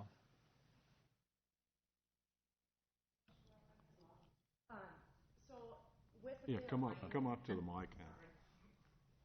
With the alignment on that south side, I know you were saying that you've got sewer is there and it's where it's at. Is it not an option to displace that sewer then into the right-of-way to shift that road over to make those lots a little bit more conducive to the ones that they're backing up to? Sure. We consistently, I mean, he probably just assumed that we wanted it in the center line, which is our typical design. It could go in behind the curb. So. That make a huge difference for prospect. It would make a big difference to have the lots be somewhat closer in size, which would hopefully encourage the size of the houses to be not too far different. So, thanks. Okay. And that would be a plating issue, not a zoning issue. Right. So if that's something the council would like, we can talk about that. But if that's something the council would like us to look into, I would talk to the engineer and the developer and see if that's possible and look at some options prior to the preliminary plat coming back to the council again in a couple of meetings. Well, I guess I would like to see it. I don't know if others. That would put off the next public hearing, and then is that right? Yeah, no, this preliminary plat, we'd have the second reading of the ordinance to rezone at the 17th of August, and that would put the third reading at the first meeting in September, which is the 7th? 7th, I think, and that would be the preliminary plat would be on the 7th as well, or whatever that first meeting in September is. So as far as approving this one, this is just approving This is just to approve the ability for the developer to put single-family homes and condominiums in there. So if we wanted But how it finally lays out, that's for later discussion. But it's currently zoned A1, and all he can do in that is farm it or build 1 acre lots. Okay. Let's go ahead and vote on this one then, and then we'll see about maybe putting the other one off till we get, Well, I think if the council wants to still act on the zoning, you can. We got the second and third readings. That'll allow us plenty of time to get with the engineer and developer and take a look at the plat. I'm always I don't want to change the plat too much, otherwise we have to go back to the Planning and Zoning Commission if it changes drastically, but I think hopefully we can avoid that if it doesn't change too much. So. Well, per Mr. Draper, he says what we approve on the first one is what we should go with all three on. Yeah, you can't change them. So, well, again, I don't think the zoning will change. I mean, the zoning is R2 and the planned development. Again, it's not affecting the ability to shift the road or change the number of lots or change size of lots. That's all plating related. Okay. Yes, sir. I believe that this can be addressed today. We're not asking the council to approve any sort of platting or any specific plat. As planning is saying, this is just the ordinance with regard to rezoning. So I think that can be addressed today without creating any ripple effect down the road. So I believe that planning is correct. We could address this tonight. Okay. So let's go ahead and vote on this, the 26-260, and then all those in favor of resolution 26260 signify by saying aye.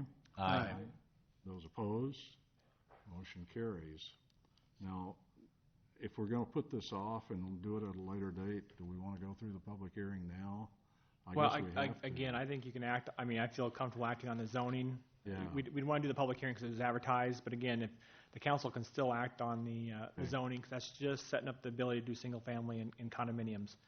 Okay. Everything else discussed tonight was real. I mean, unless the council wants to put minimum building size restrictions on them, again, I don't recommend that, but that would be amendment to the ordinance then. We're just proposing it, no conditions. I know we've set the precedent before with Mr. Wood's development where we changed. Well, again, that was changing the plats, and changing and making some condos go away. That was actually done right prior to city council. The only time I recall really doing it on home sizes was with the Highview edition quite a while ago. I don't want to get into that. I think that would be something we don't want to get into.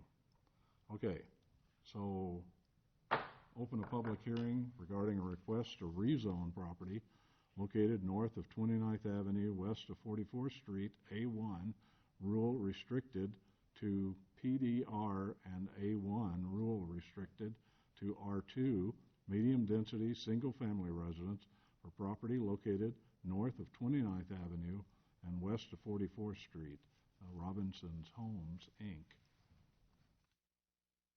This is all in the same venue, right?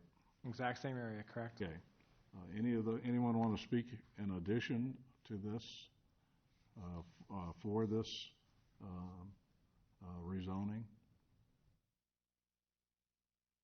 Anyone want to speak against this rezoning?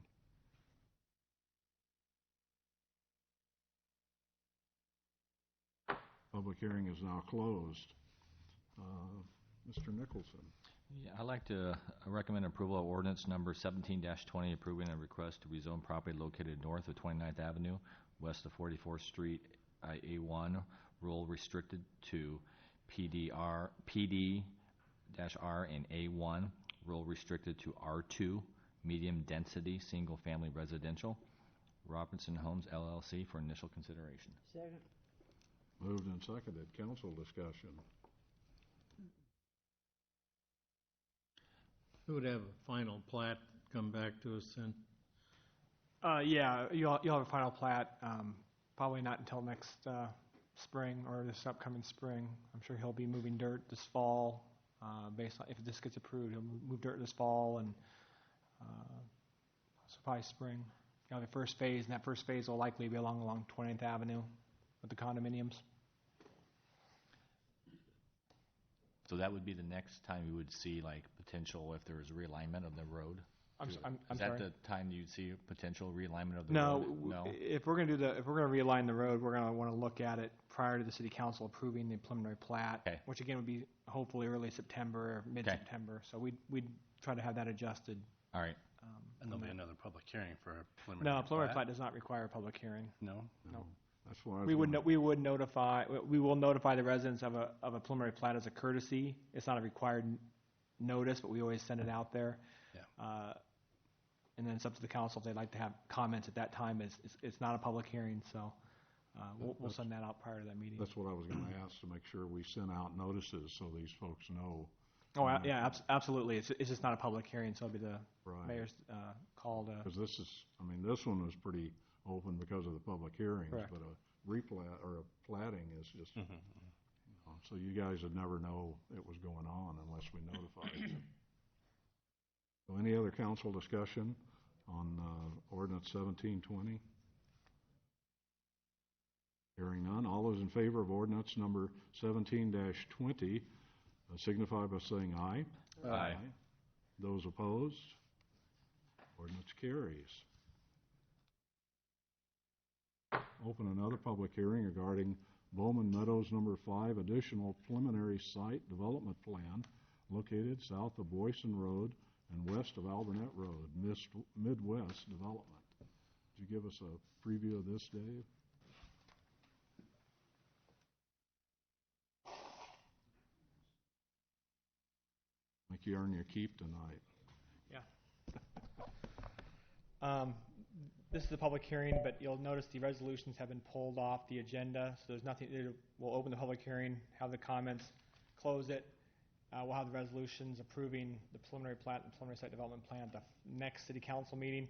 I didn't quite have all the information pulled in. I actually just got it this morning, so it's kind of, we already had the resolutions pulled off, so there's nothing to act on. But you'll have that in 2 weeks. Tonight,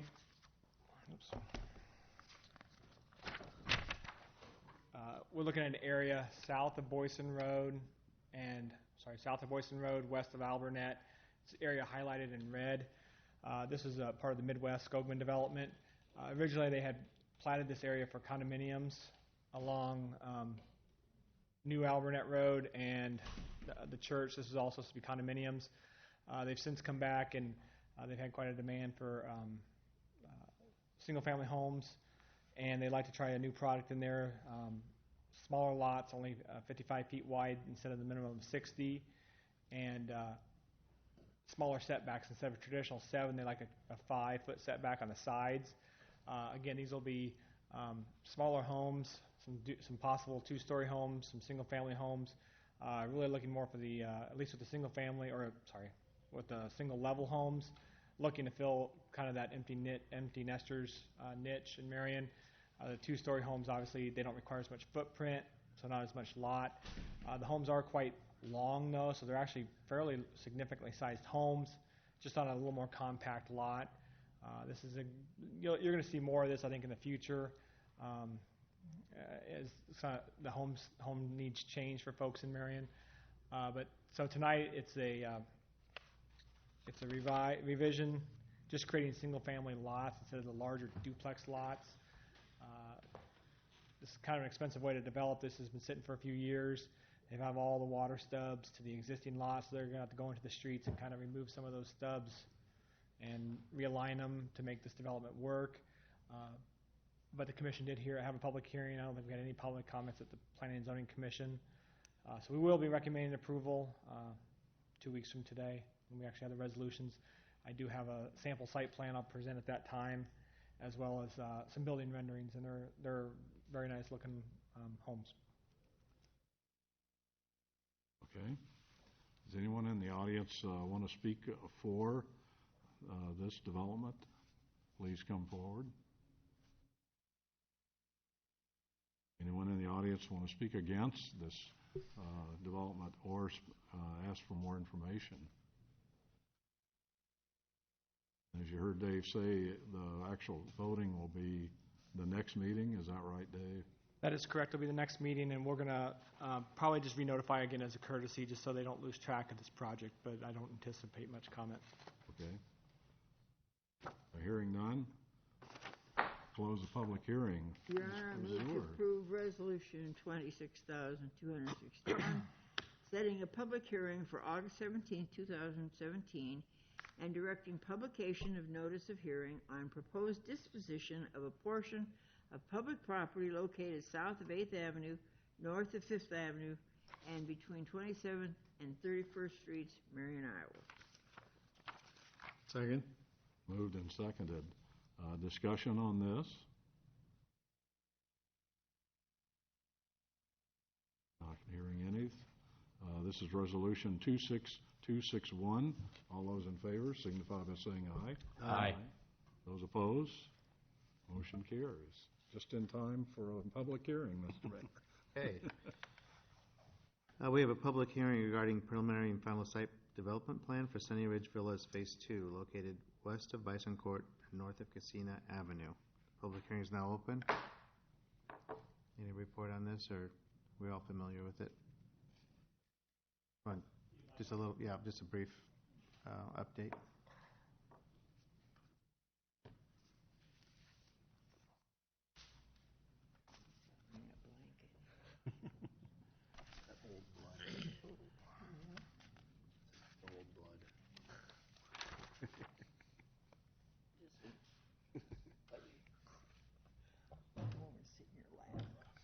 I gotta apologize, I don't remember how much detail Tom went in on Tuesday, but the site location is located in red. It's east of Highway 13 and north of Casina. These are the Marion Church's senior housing out there. The developer is seeking to build apartments. Well, they're condominiums, but they're for rent on the site. That was highlighted in red. This will mirror the project to the east that was approved at the council last year in this area. These are the 3-story units with the garage first floor, then 2 units above, or 2 levels above. It's as you can see, 8 plexes and 112 on the far south side. I think everybody's pretty familiar with those products. We've seen them last year. Then the ones these are the ones actually on Boyson Road as you're heading west into Cedar Rapids.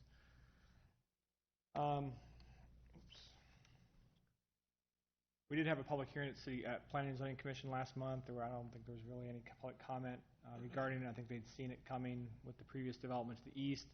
As you can see, this site does have quite a bit of landscaping around it. Obviously, it won't be mature for quite a while, but it is being planned. Detention is occurring along the Bison Court, along the perimeter of the property. We had concerns in the past about access. That was quite a discussion at the last council meeting when you approved the east side. Today, you have Bison Court coming from the north, and then Tim Mooney developed a street to the east with single-family homes, and they now have a secondary drive, really more of an emergency or secondary access from that street to the cul-de-sac bulb ultimately. So fire now has 2 ways into this development. That was becoming a concern with the number of units with only 1 access, so we've resolved that as well with this next phase. Any questions? Okay, is there anyone here to speak in favor of this measure?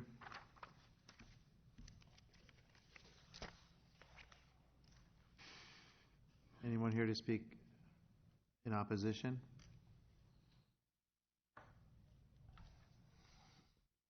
Public hearing is closed. Yes, Your Honor, I move to approve Resolution 26262, approving a preliminary site development plan for Sunny Ridge Villas Phase 2, located west of Bison Court and north of Kachina Avenue, DFMA, Inc., Chad Pelley, request. Second. It has been moved and seconded to approve resolution number 26262, approving preliminary site development plan for Sunny Ridge Villas Phase 2. Discussion.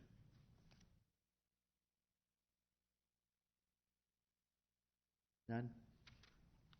All those in favor of resolution number 26262, please signify by saying aye. Aye. All those opposed, please say no. Motion passes. Oh, sorry. Go ahead. Move to approve Resolution 26263, approving a final site development plan for Sunny Ridge Villas Phase 2, located west of Bison Court, north of Kachina Avenue, DFMA Inc., Chad Pelley requests. Second. It has been moved and seconded to approve resolution number 26263, approving final site development plan for Sunny Ridge Villas Phase 2, located west of Bison Court and north of Casina Avenue. Discussion.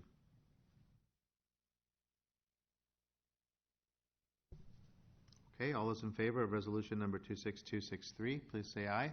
Aye. All those opposed, please say no. Motion passes. Your Honor, make a resolution to approve make a motion to approve resolution number 26264, approving the purchase of property described as 1405 7th Avenue, Marion, from Dennis A. Burgess and Michelle Burgess in the amount of $601,250. Second. It has been moved and seconded to approve resolution number 26264, approving the purchase of property at 1405 7th Avenue, Marion, from Dennis A. Burgess and Michelle Burgess in the amount of $601,250. Discussion. Your Honor, I hate to see another business leave Marion. Liz. I guess since I wasn't here Tuesday, what is this property? This is the Denny's storage garages. This is the garage. It's not the Denny's muffler business. It's the, I think, 3 buildings on that property, then the parking lot kind of the north side near 7th Avenue. Oh, okay. In this part of the corridor? Correct. It's part of the roundabout at 15th Street. Yeah. The 15th Street roundabout. I think is still an error is to put a roundabout there because it's on the route to 4 Marion schools, and I just think it's a big mistake. Once again, if that had been a 4-way intersection lighted, we would have still been But buying for how that. long? You know, it's just in the morning and at school, and there's going to be an awful lot of parents driving their kids from north of 7th Avenue to the high school, to middle school. There's going to be a lot of traffic that wouldn't have to be if it wasn't a roundabout, because you know kids don't pay attention to where they're walking or where they're riding their bikes. I just think it's a big mistake, which I have voiced on many occasions already. Haven't noticed. Other discussion?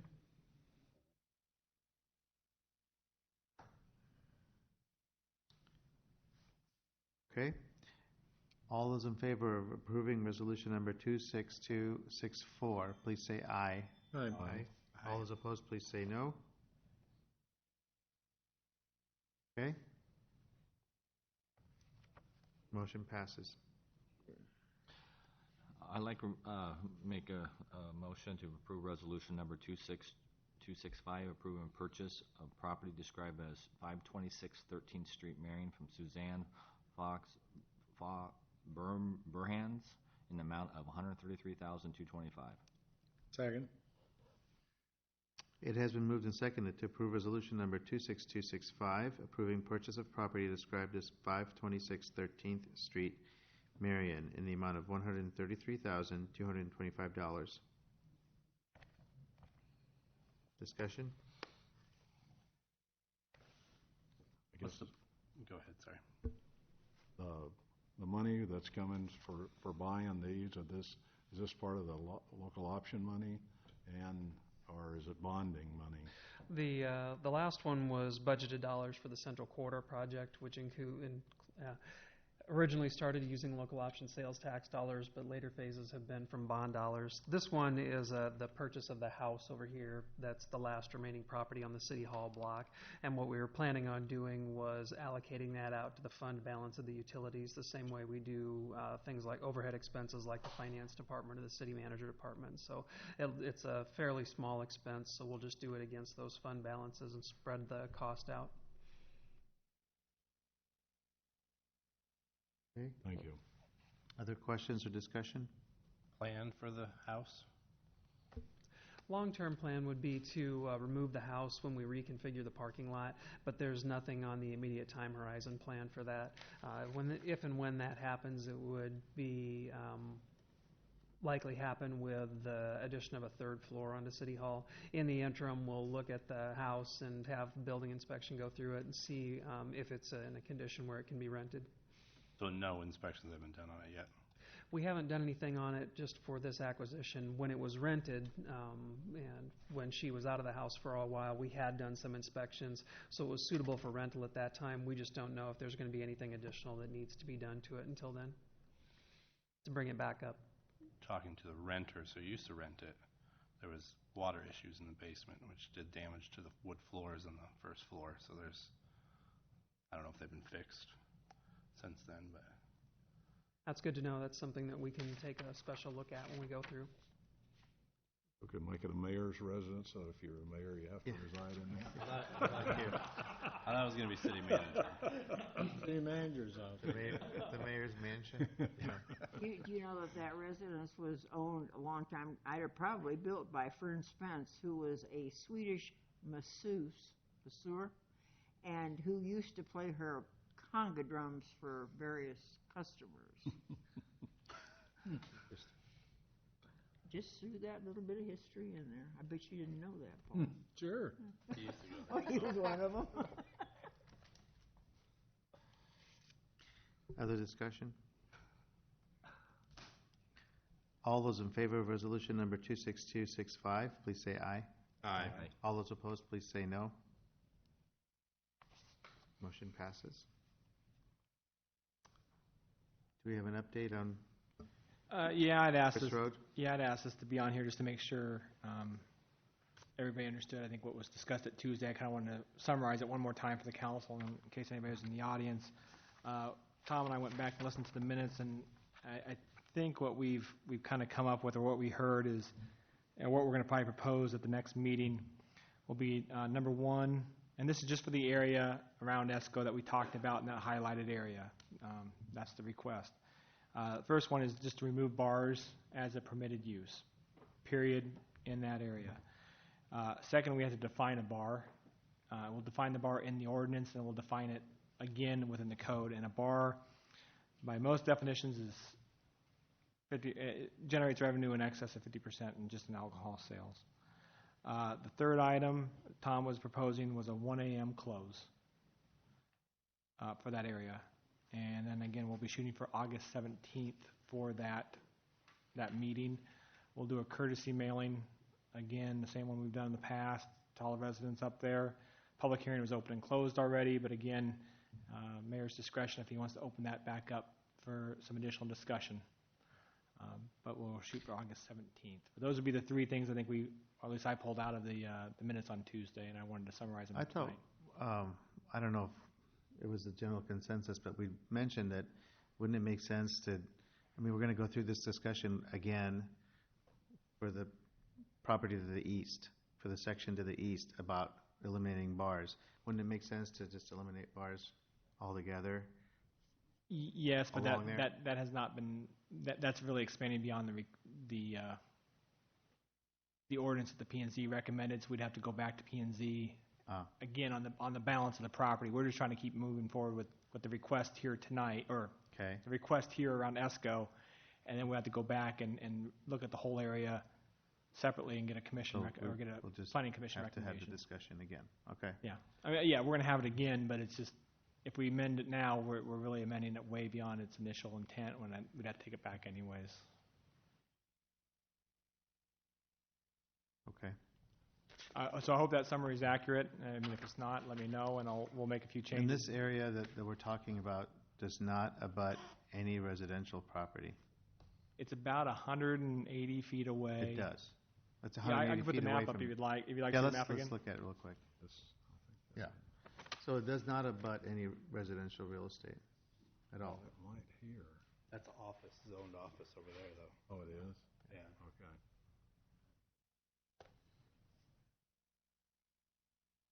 Already A highlighted area. Obviously, you can see ESCO right here. This is I mean, this is not to scale, but this is approximately, the commission recommendation was 180 feet, I believe, from the back property line of these homes to that red line there. Mhm.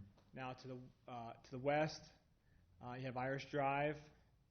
Currently, that is a mix of zoning from some single-family to office. I think the office actually kind of comes right in here, this area. Is all office zoned. Actually, I think it cuts through one or two of these homes. So there might be potential for some residential in this area. It's not been platted or developed yet, or it's been preliminary platted, but not final platted.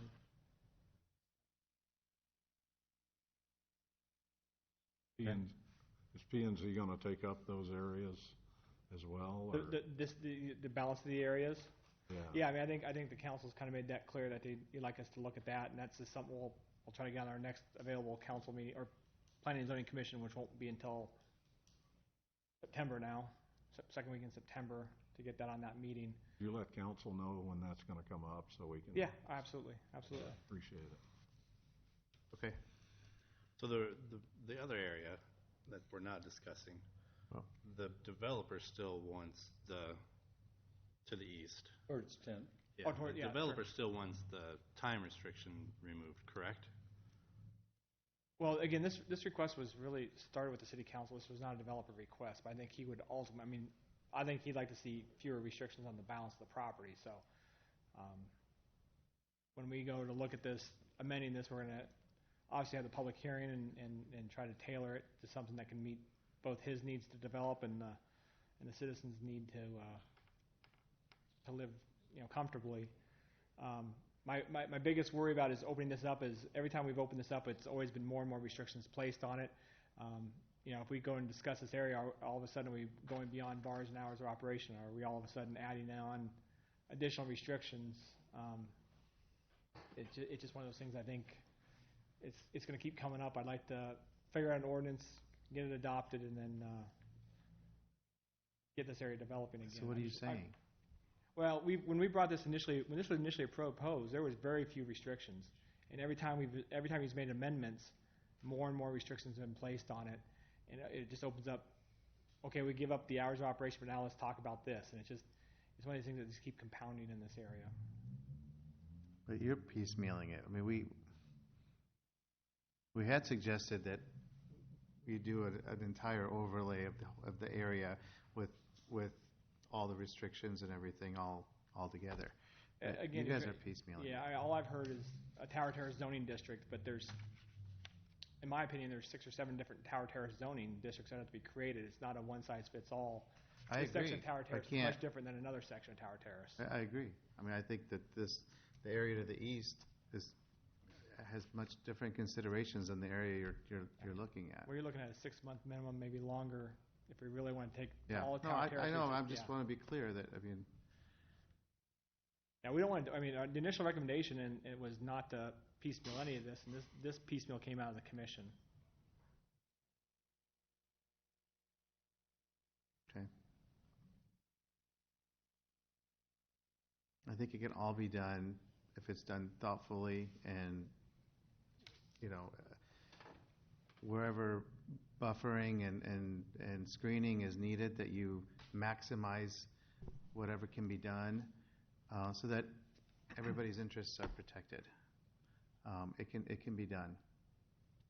We just have to think about it and consider everybody's interests. So I would just like to see it decided in advance so that people who are buying property out there know exactly what's going to be to the north, east, west, south, whatever, and it doesn't come as a big surprise because just willy-nilly somebody decided to change the zoning. So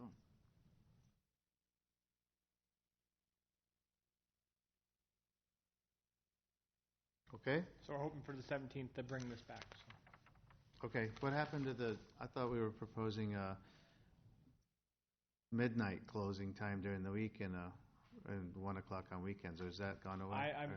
Maybe Well, I that was missed it. suggested the other day. Yeah, I thought I heard 1 a.m., but I had to listen to the tape again to see what was said exactly. I guess I heard 1 a.m., but we could do, I mean, if that's the council wants us to look at a, Sunday through Thursday midnight closing and a 1 a.m. Friday, Saturday closing with maybe some, they could pull an exception if they had to, I guess, but we could sure go that route instead. I don't want to. You have something to say? No, the only thing I had, Mayor, I'd like to make a note that this is a non-voted item, an update only. Oh, yeah, I know, but we don't want to be having them come back and update, and we keep pushing it forward. Like to have it, So I think they want good direction of what's going to be acceptable. Correct. So This is like a work session. We're just looking for direction, some feedback again. Just if they come back with the proposal, we don't want to be saying, well, go back and tinker with it some more. So I think whatever people are thinking needs to be brought out now, so that they can, we don't want to make them do unnecessary work and then come back and then have to go back again. So if you have thoughts on it, if you have concerns, you have anything on what the restrictions should be, you should say it now. Is the midnight something we need to explore then on the Sunday through Thursday? Or I can go back and get and listen to the minutes again. What's people's thoughts on that? Midnight would allow a lot of the restaurants you looked up on the internet.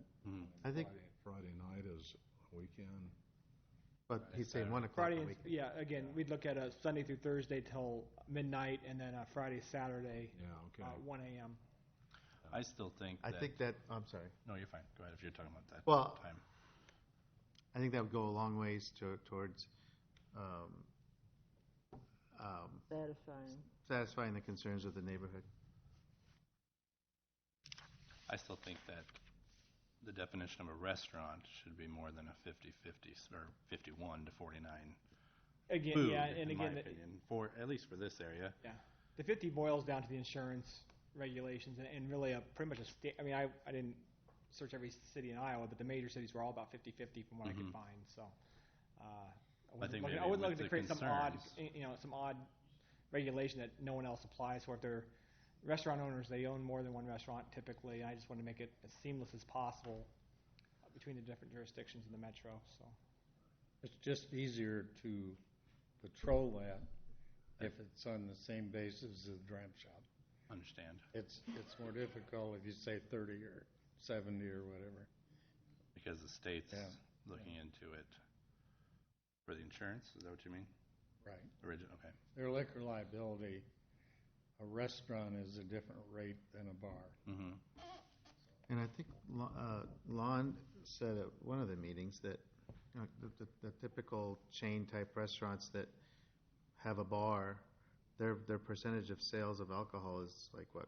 Did you say 15% or something like that? Yeah, even the ones that are the highest ones that are a little more bar focused, like Buffalo Wild Wings, if they hit 30%, that was a pretty high number, but a lot of the other ones were 20% or less, so that would not be a hard ceiling for them to hit. So I think to Councilman Draper's point, the key is they have to provide that information to the state, so it's readily available. If we request it, if there's a concern that gets brought up, it's easier for us to follow through on it. So is it 50 or 51? 51? I think it's 50. 50. So at 50%, you're pretty safe that it's going to be a restaurant that's not selling a whole lot of alcohol.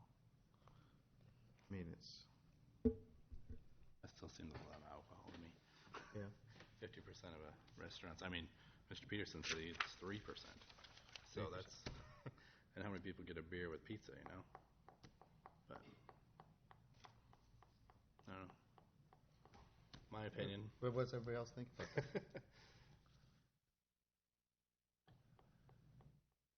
Well, I guess basically what you really almost have to do is see if this is agreeable to the folks that are currently owning property out there. And I mean, not that you want to cater to only, those people, but they're the ones that have invested quite handsomely in some of that property, which is not, inexpensive. think this does, because I think every single person that got up and spoke said we don't want a bar. And if we're going to eliminate bars altogether. Well, but, you know, having restrictions on certain days and all, I don't know. I don't know what their feelings would be about something like that, so. Well, I think the whole, elimination of bars is going to take care of the percent of alcohol. So I don't think that they're approaching anywhere near 50-50, in my opinion, when you're saying bars. And also the hours of operation, I think it's a moot point. If you have a 1 o'clock, I don't think that's going to make any difference to anybody, a restaurant or a business that would go in there. I think 12 is fine. I think it's not. I think it's a moot point really, because I don't think anybody would stay open that late during the week anyway. For the most part. But I think it's fine to go down. I can live with going 12 during the week and then at midnight. Granite City closes at midnight. So. No. Biaggi's closes at 10:30. Yeah. I think there's some value, though, if you, I was kidding. I said if you're at a Linmar football game, you got to tell them they be done 11 o'clock. You call timeout, so you're done. I think there's some validity in having a weekend closing hour an hour later. Yeah. If you have the football game going on or a basketball game or something, and we heard that from our pizza fella that it would be. He needs to be open. I give you an example. At Vinton, if you go to a football game, there's a really nice pizza restaurant. You can sit in the bleachers and see it. It has to close at 10:30 at night. And the guy went out of business. He built it there, and it didn't. Because as soon as the game's over, people wants to go eat, and there's nowhere to go, So I think it makes sense to me anyway to have a weekend closing. Okay. Does that give you enough? I think it does. To go We'll bring back an ordinance, hopefully, and again, if Tom's ready, we'll re-notify the neighborhood, and again, it's up to your discretion to reopen the comments again on the issue, so. Thanks, Dave. Yep. Okay, ready? Your Honor, I move to approve the second consideration of ordinance 17-17, providing for the division of taxes levied on taxable property in the July 2017 Collins Road Extension Urban Renewal Area Addition pursuant to Section 403.19 of the Code of Iowa. Second. It has been moved and seconded to approve ordinance number 17-17, providing for the division of taxes levied on taxable property in the July 2017 Collins Road Extension Urban Renewal Area Addition. Second consideration. Discussion? What, would you go into this, please? Sure. When the city implements an urban renewal area, the common vernacular for it is TIF district, tax increment financing district, but there's actually two different pieces. There's the urban renewal area, which defines what you can use TIF revenues for, but then there's an underlying ordinance that creates the legal authority for the city to collect the TIF revenue. This is the underlying ordinance that allows for us to collect the TIF revenue. So what that means is you can have an urban renewal area that may have 3 TIF districts underneath it, but this is the second consideration of making sure that as we separated the districts, that everything is covered under a TIF district ordinance. Now, is this a specific area? A specific property? It's not a specific property, but it is the area that was added into the Collins Road Extension District. The original boundaries of the Collins Road District had a matching TIF ordinance. When we added some territory, we have to have a second TIF ordinance to cover that area. Okay, thank you. Further discussion? All those in favor of ordinance number 17-17, please say aye. Aye. All those opposed, please say no. Your Honor, although we'd be kind of on thin ice, I move to suspend the rules, put this for final consideration. Second. It has to pass unanimously with what's here. Okay, so it's been moved and seconded to suspend the rules and move to the final consideration of ordinance number 17-17. Discussion?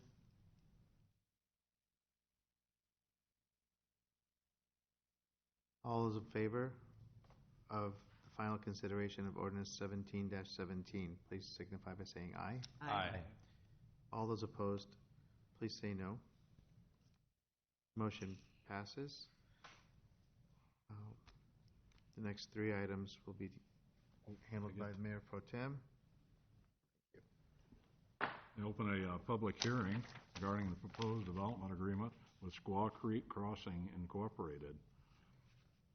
Give us a report on this, please, sir. Yeah, Squaw Creek Crossing, I think the council may still think of this in the name of Water Rock Development, but this is the area out at 151 and 13 on the northeast corner, the 20 acres that they're developing as commercial property. It's got a planned centerpiece as a hotel with commercial pads and then eventually transitioning over to multifamily as the area is built out. The city is assisting with the cost of the development because there's some unique characteristics to it, one being that there's a big piece of the property that's already has to be set aside for existing water detention. There's a big drainage area on the south side near Highway 151. So to help kind of counterbalance that out and make sure we can maximize the taxable value that could be created, we're helping to offset the cost of them putting their stormwater detention underground rather than chewing up additional property by doing either a wet or a dry stormwater detention basin. And then we've also are going to be helping with some of the costs that they may incur in the future for doing off-site transportation improvements. The way Marion's ordinance is set up, it's kind of unfortunate that the last person in ends up footing the bill for a lot of the demand that might be created. And in this case, this is the last corner. The other three corners are all already fully developed. So Walmart put in a bunch of stuff when they came in, but as their traffic has continued to build, they're not required to help foot the bill for that. So when you add that stuff together, it really brings to light that nothing is going to happen on this property because it's upside down. There's not enough value being created in the income that they can get or the value of the property to justify the investment. In the vernacular of economic development, they call that a market failure, so the city steps in to help out. But overall, it's anticipated to be about a 16-lot or 16-phase development with an ultimately about $35 million worth of investment.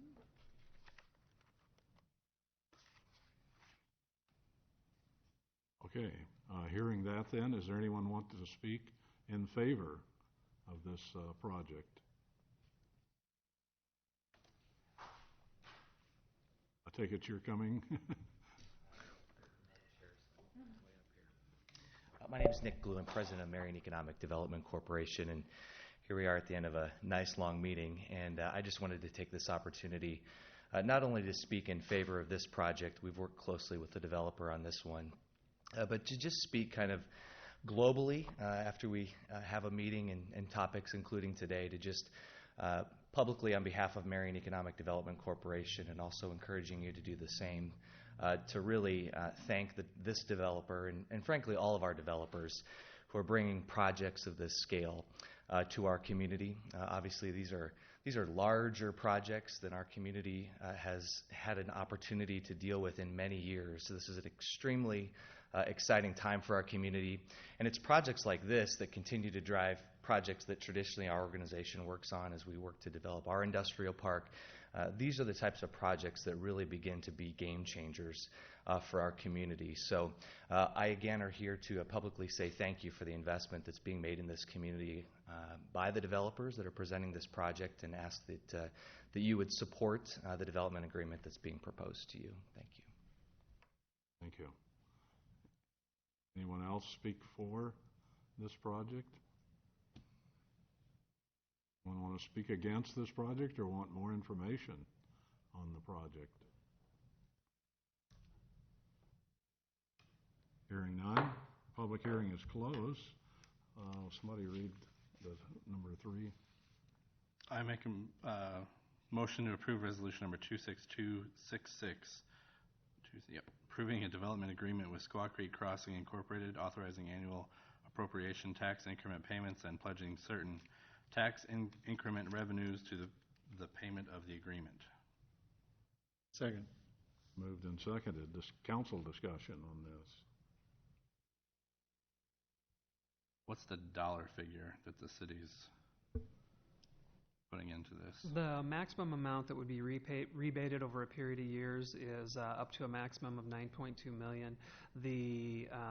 It's done as the phases are completed. It starts out at a 90% rebate and then over 12 years scales back down to 50%. So it slides forward as each phase is completed. The developer is eligible for up to 12 years of rebates on each one of those. But if, for example, in year 19 of the overall development, they hit that cap, and that's all that they can receive. Okay. So funding for this, is that going to come out of future bonding?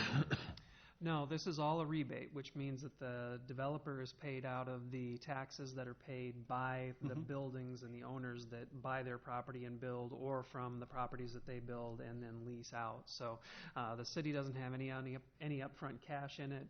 We've got no equity that we're putting in. No bonding will be required.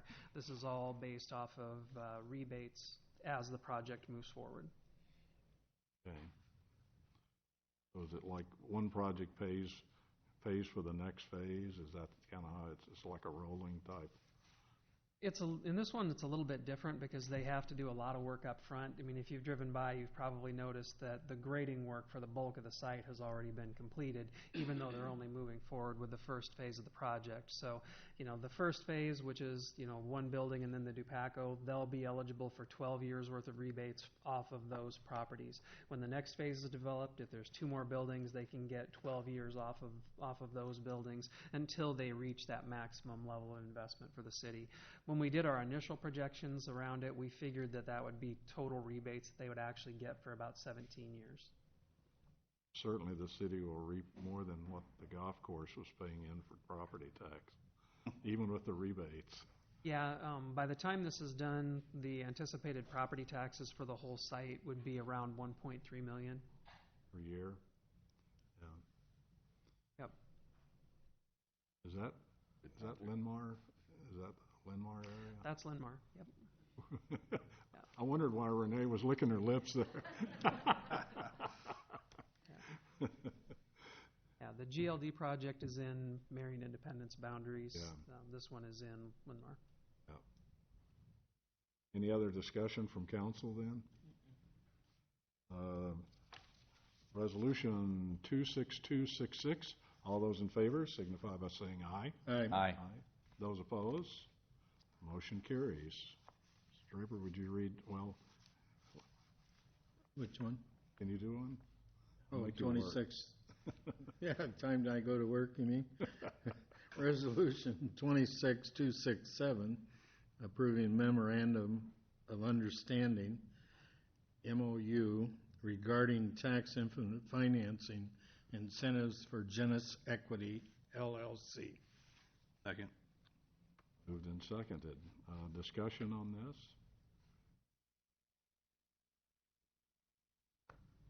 I guess, is this for all of what Genesis is doing, or what is this? This is for a proposed project down on 3rd Avenue. It's a contractor condo style multi-unit commercial project, but what we're helping with is assisting them with the cost of putting sprinklers in. Code would not require them to do that, but one of the priorities that we identified in our TIF policy was public safety upgrades. So this is one where they can put the sprinklers in for a building they wouldn't be required to do so. When we've talked about this before, one of the keys to this is that as the fire code changes, one of the things that our fire department has been challenged with is that on a lot of these buildings, they work great as incubators for small businesses. So somebody might move in, say, with a landscaping company that they've got a trailer and a F-150 pickup, and then all of a sudden they get bigger and bigger and bigger, and they buy a big truck. Well, there's limitations underneath the fire code on how big of vehicles you can have in these without active fire suppression. And we run into a lot of cases where they have unknowingly crossed over that line in the fire code. It's not really a fault of their own. They just don't know, and they're busy working, expanding their business, but then we get to play the bad guy coming in after the fact. So by having this installed in the building up front, we don't really have that possibility, and we don't... in the last year, we have had a commercial facility with those type of uses inside burn, so we're really helping to mitigate that risk of that happening again. Okay. Questions or anything? Wasn't there something about the loading dock also? There's an option in there that if their design includes the ability to put in a loading dock. If they have clients that have an interest in having a loading dock, they can put that in, and then there's an additional series of rebates that they can qualify for to help with the cost of that. Again, the difference there is that that's something we don't really have in our market right now. It's untested, so I don't think they want to commit to putting it in until they know if it would be a benefit for a tenant. But this provides the flexibility for them to do so without having to come back and do another agreement. And that's just for 10 years, right? Yeah, it's 10 years and 90%. Up to a maximum of just a hair over 160,000. That include the dock? Yeah, if I remember right, because we walked through this, the physical part of putting in the sprinkler system was about 130,000. Then the alarm part and the operating part was about another 15, and then we were willing to do up to 50% of the loading dock for another 15.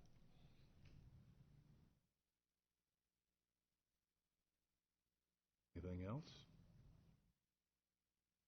Okay, this is Resolution 26267. All those in favor signify by saying aye. Aye. Those opposed? The motion carries. Ready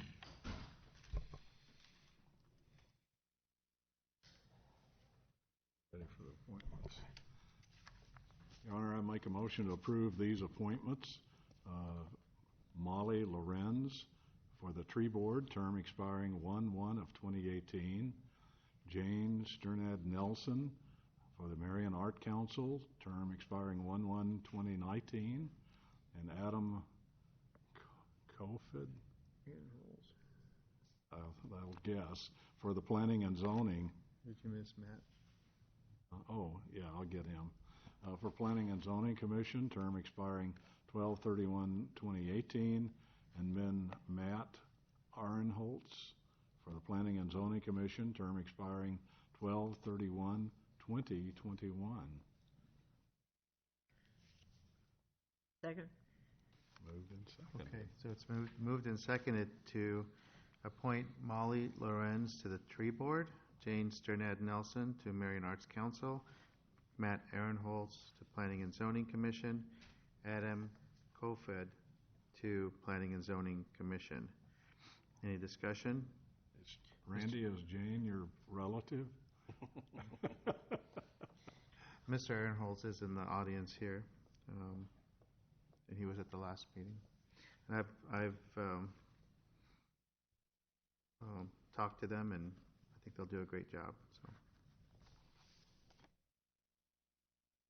Sorry, I butchered your name.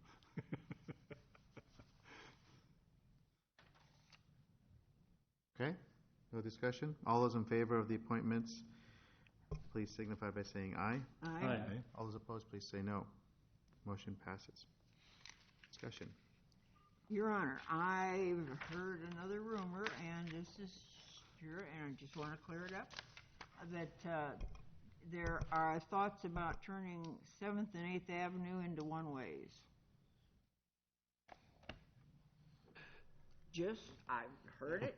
That pops up every once in a while, and I don't know where it comes pops from. up, okay, and so I presume it's safe to say no. Okay. I think I see everybody saying no. Okay. Secondly, what is the status of the property next to the dog kennels out on, 50th Street? Okay, so I think Dave could give us an update on that. I've been following up with Dave periodically on that, and he can give you an update. We actually went to the nuisance board on one property behind the kennels just the other day. Matt Newhouse did. And then on the property to the north, it's been slow going. I talked to the owner yesterday or 2 days ago, I don't recall which. He is now in the process of moving everything out. I told him that I will be turning this over to the attorney November 1st, and I need to see monthly progress updates.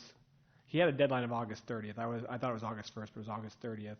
He's indicated he will be out by mid-November. I'm requiring monthly updates at the beginning of every month and an inventory of what's being removed. If he makes no progress at all, even before November, he will be turned over to the attorney's office for a municipal citation. That will be the owner as well.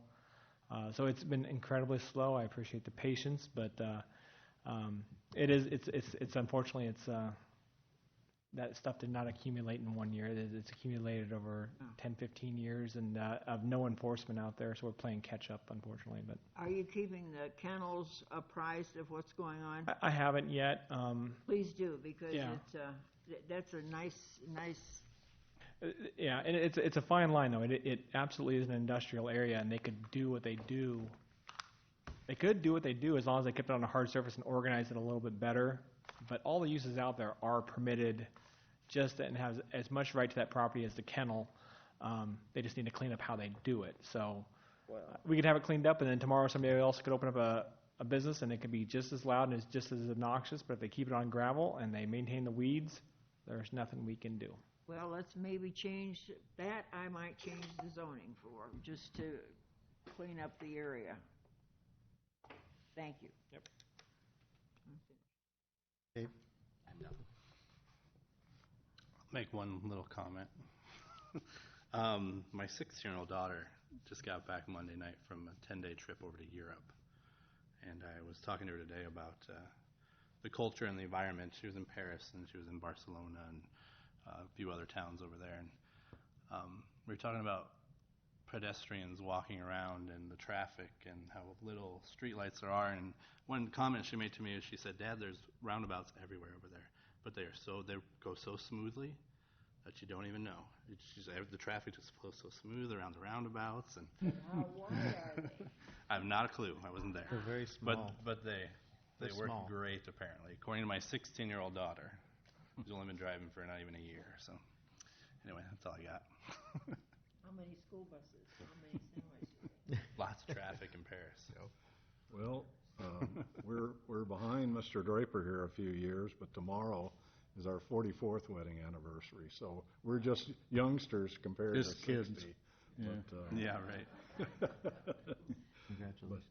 But the other thing is, it was brought up talking about the airport, and Jeff, I am getting going on the commission for the board, so I wanted to let you know that I've been lax on getting that going, but we should start interviews next week on the board. But I want to express my disappointment in the Gazette article, like Jeff did as well, and the facts that you had to read all the way over to the third paragraph on the second page to find out some of the actual things that happened. The headline, you'll read the headline and never go to that back page, and you'll go away with entirely the wrong message that's we have for the airport. And I think the airport is a really key development for Marion. I'm really glad that we're doing this. I'm glad that we have someone that will come in and take it over and grow it like it's been done, and I appreciate that. And keep your chin up. I'm still on board in supporting the airport and getting that going, because I think that's a key thing that Marion needs. So, keep your chin up there.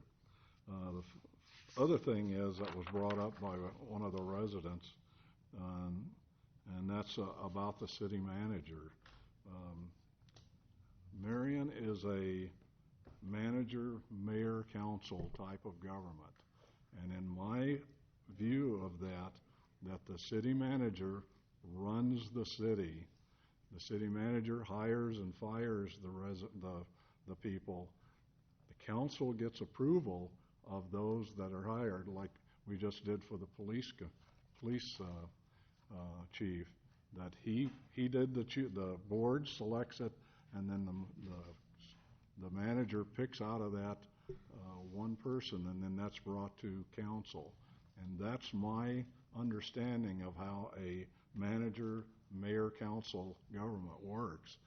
You know, you can complain that we don't see that, but that's the way this government works. And so I disagree wholeheartedly of what was said, this was done wrong. It was not done wrong. It was done exactly like it was supposed to be done. So, Excuse me, but I think you have that turned around. It's mayor-manager. We are the ultimate decision makers. right. We are the ones who are held responsible for anything that goes wrong. Right. Department heads, city manager, they can leave town anytime, you know. But as far as hiring, okay, but make sure that you've got that. well, okay, but as Notation far as correct. his complaint was hiring, and that was done completely correctly from my view of how a Well, mayor manager, how's the that? only ones that the city, the council can vote on are fire chief and police chief, so that's public safety. Yeah, And those are the only ones. The city manager has the responsibility of organizing the other department heads. right. And so Okay. what was brought up was it's a council mayor type government, and that's not what we have. We have a mayor manager type Thank you. government. Okay. Did I get it right? Get it right. Okay, enough said. I would add to that, Joe, that the person who brought that up was part of his campaign running for mayor. The people voted him down, so Yeah. people must be fairly happy with the form of government we have. I've always got a few things. I got a couple things out of the newspaper you can trust in Marion, Iowa, the Marion Times. Marion Times had this week things that occurred 70 years ago, and other than Slug and I, we remember probably, but 70 years ago, they had a councilman-appointed mayor, and he took over the job from the mayor, and the salary was $100 a month. Now, mayor, apply inflation to It's that. still 100. And figure out. So some things don't change a whole lot. But the mayor took a job at the Marion liquor store for $225 a month. So he quit the city and went there. But interesting thing, the city council slashed $1,200 from the estimated 1948 budget on August 1 meeting. The budget was $39,000. $39,000. The following fund, $6,000 for grading, $900 for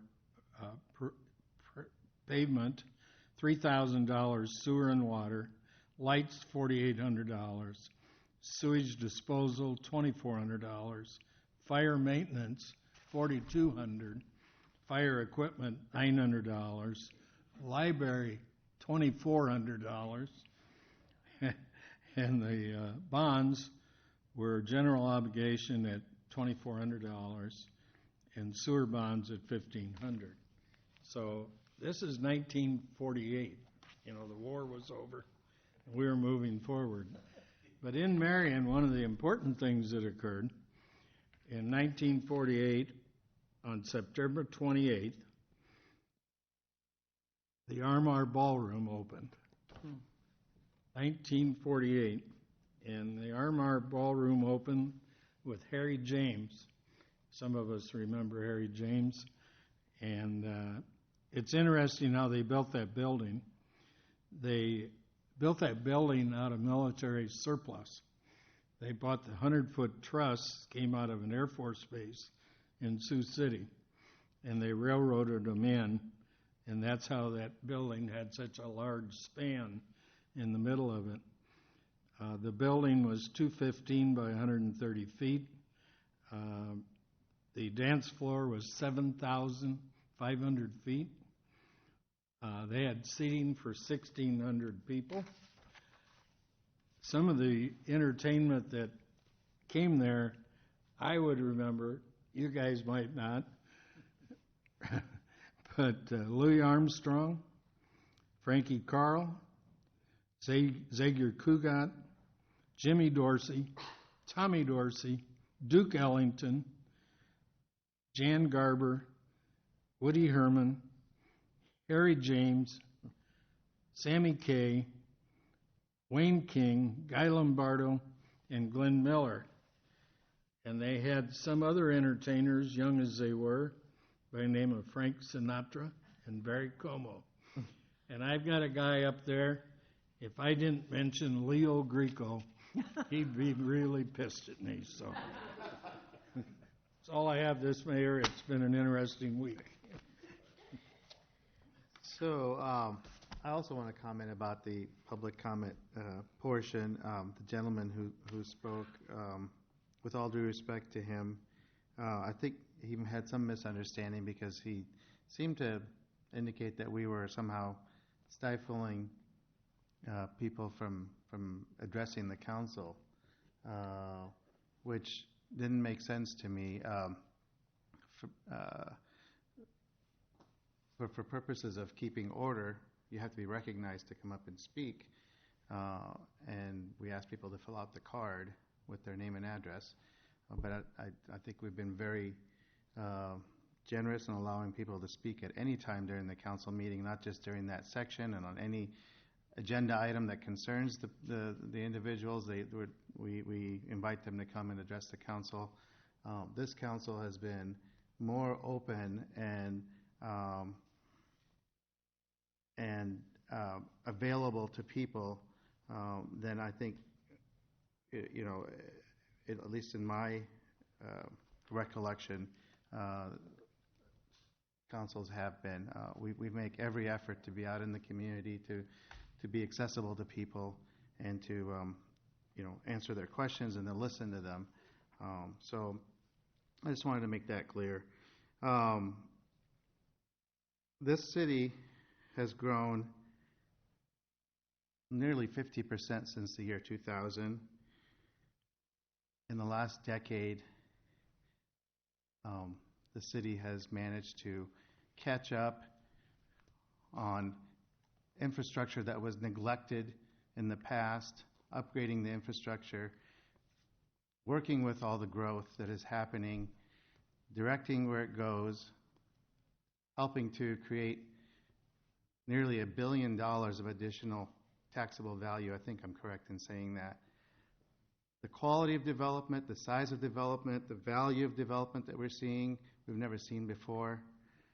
The complexity of the projects that are coming to the city, the confidence of people in this city, the fact that 93% of our residents rate the city as excellent or good in terms of a place to live and raise a family, the fact that 80% of our residents said that they can't imagine a better place to live than Marion, Iowa, that 67% said this is the perfect place for them. It's hard to argue with that. People have their opinions, and they're entitled to their opinions. But the city manager is a very important part of that and making all that happen. And we're very grateful and thankful for everything that he does for this community. And the latest thing is the city received the All-Star Community Award among all cities in Iowa. And I will be attending in September to accept this award on behalf of the city. And we should be very proud. If you can't find something to be happy about in Marion, Iowa, you're not trying. Thank you. Have a good evening.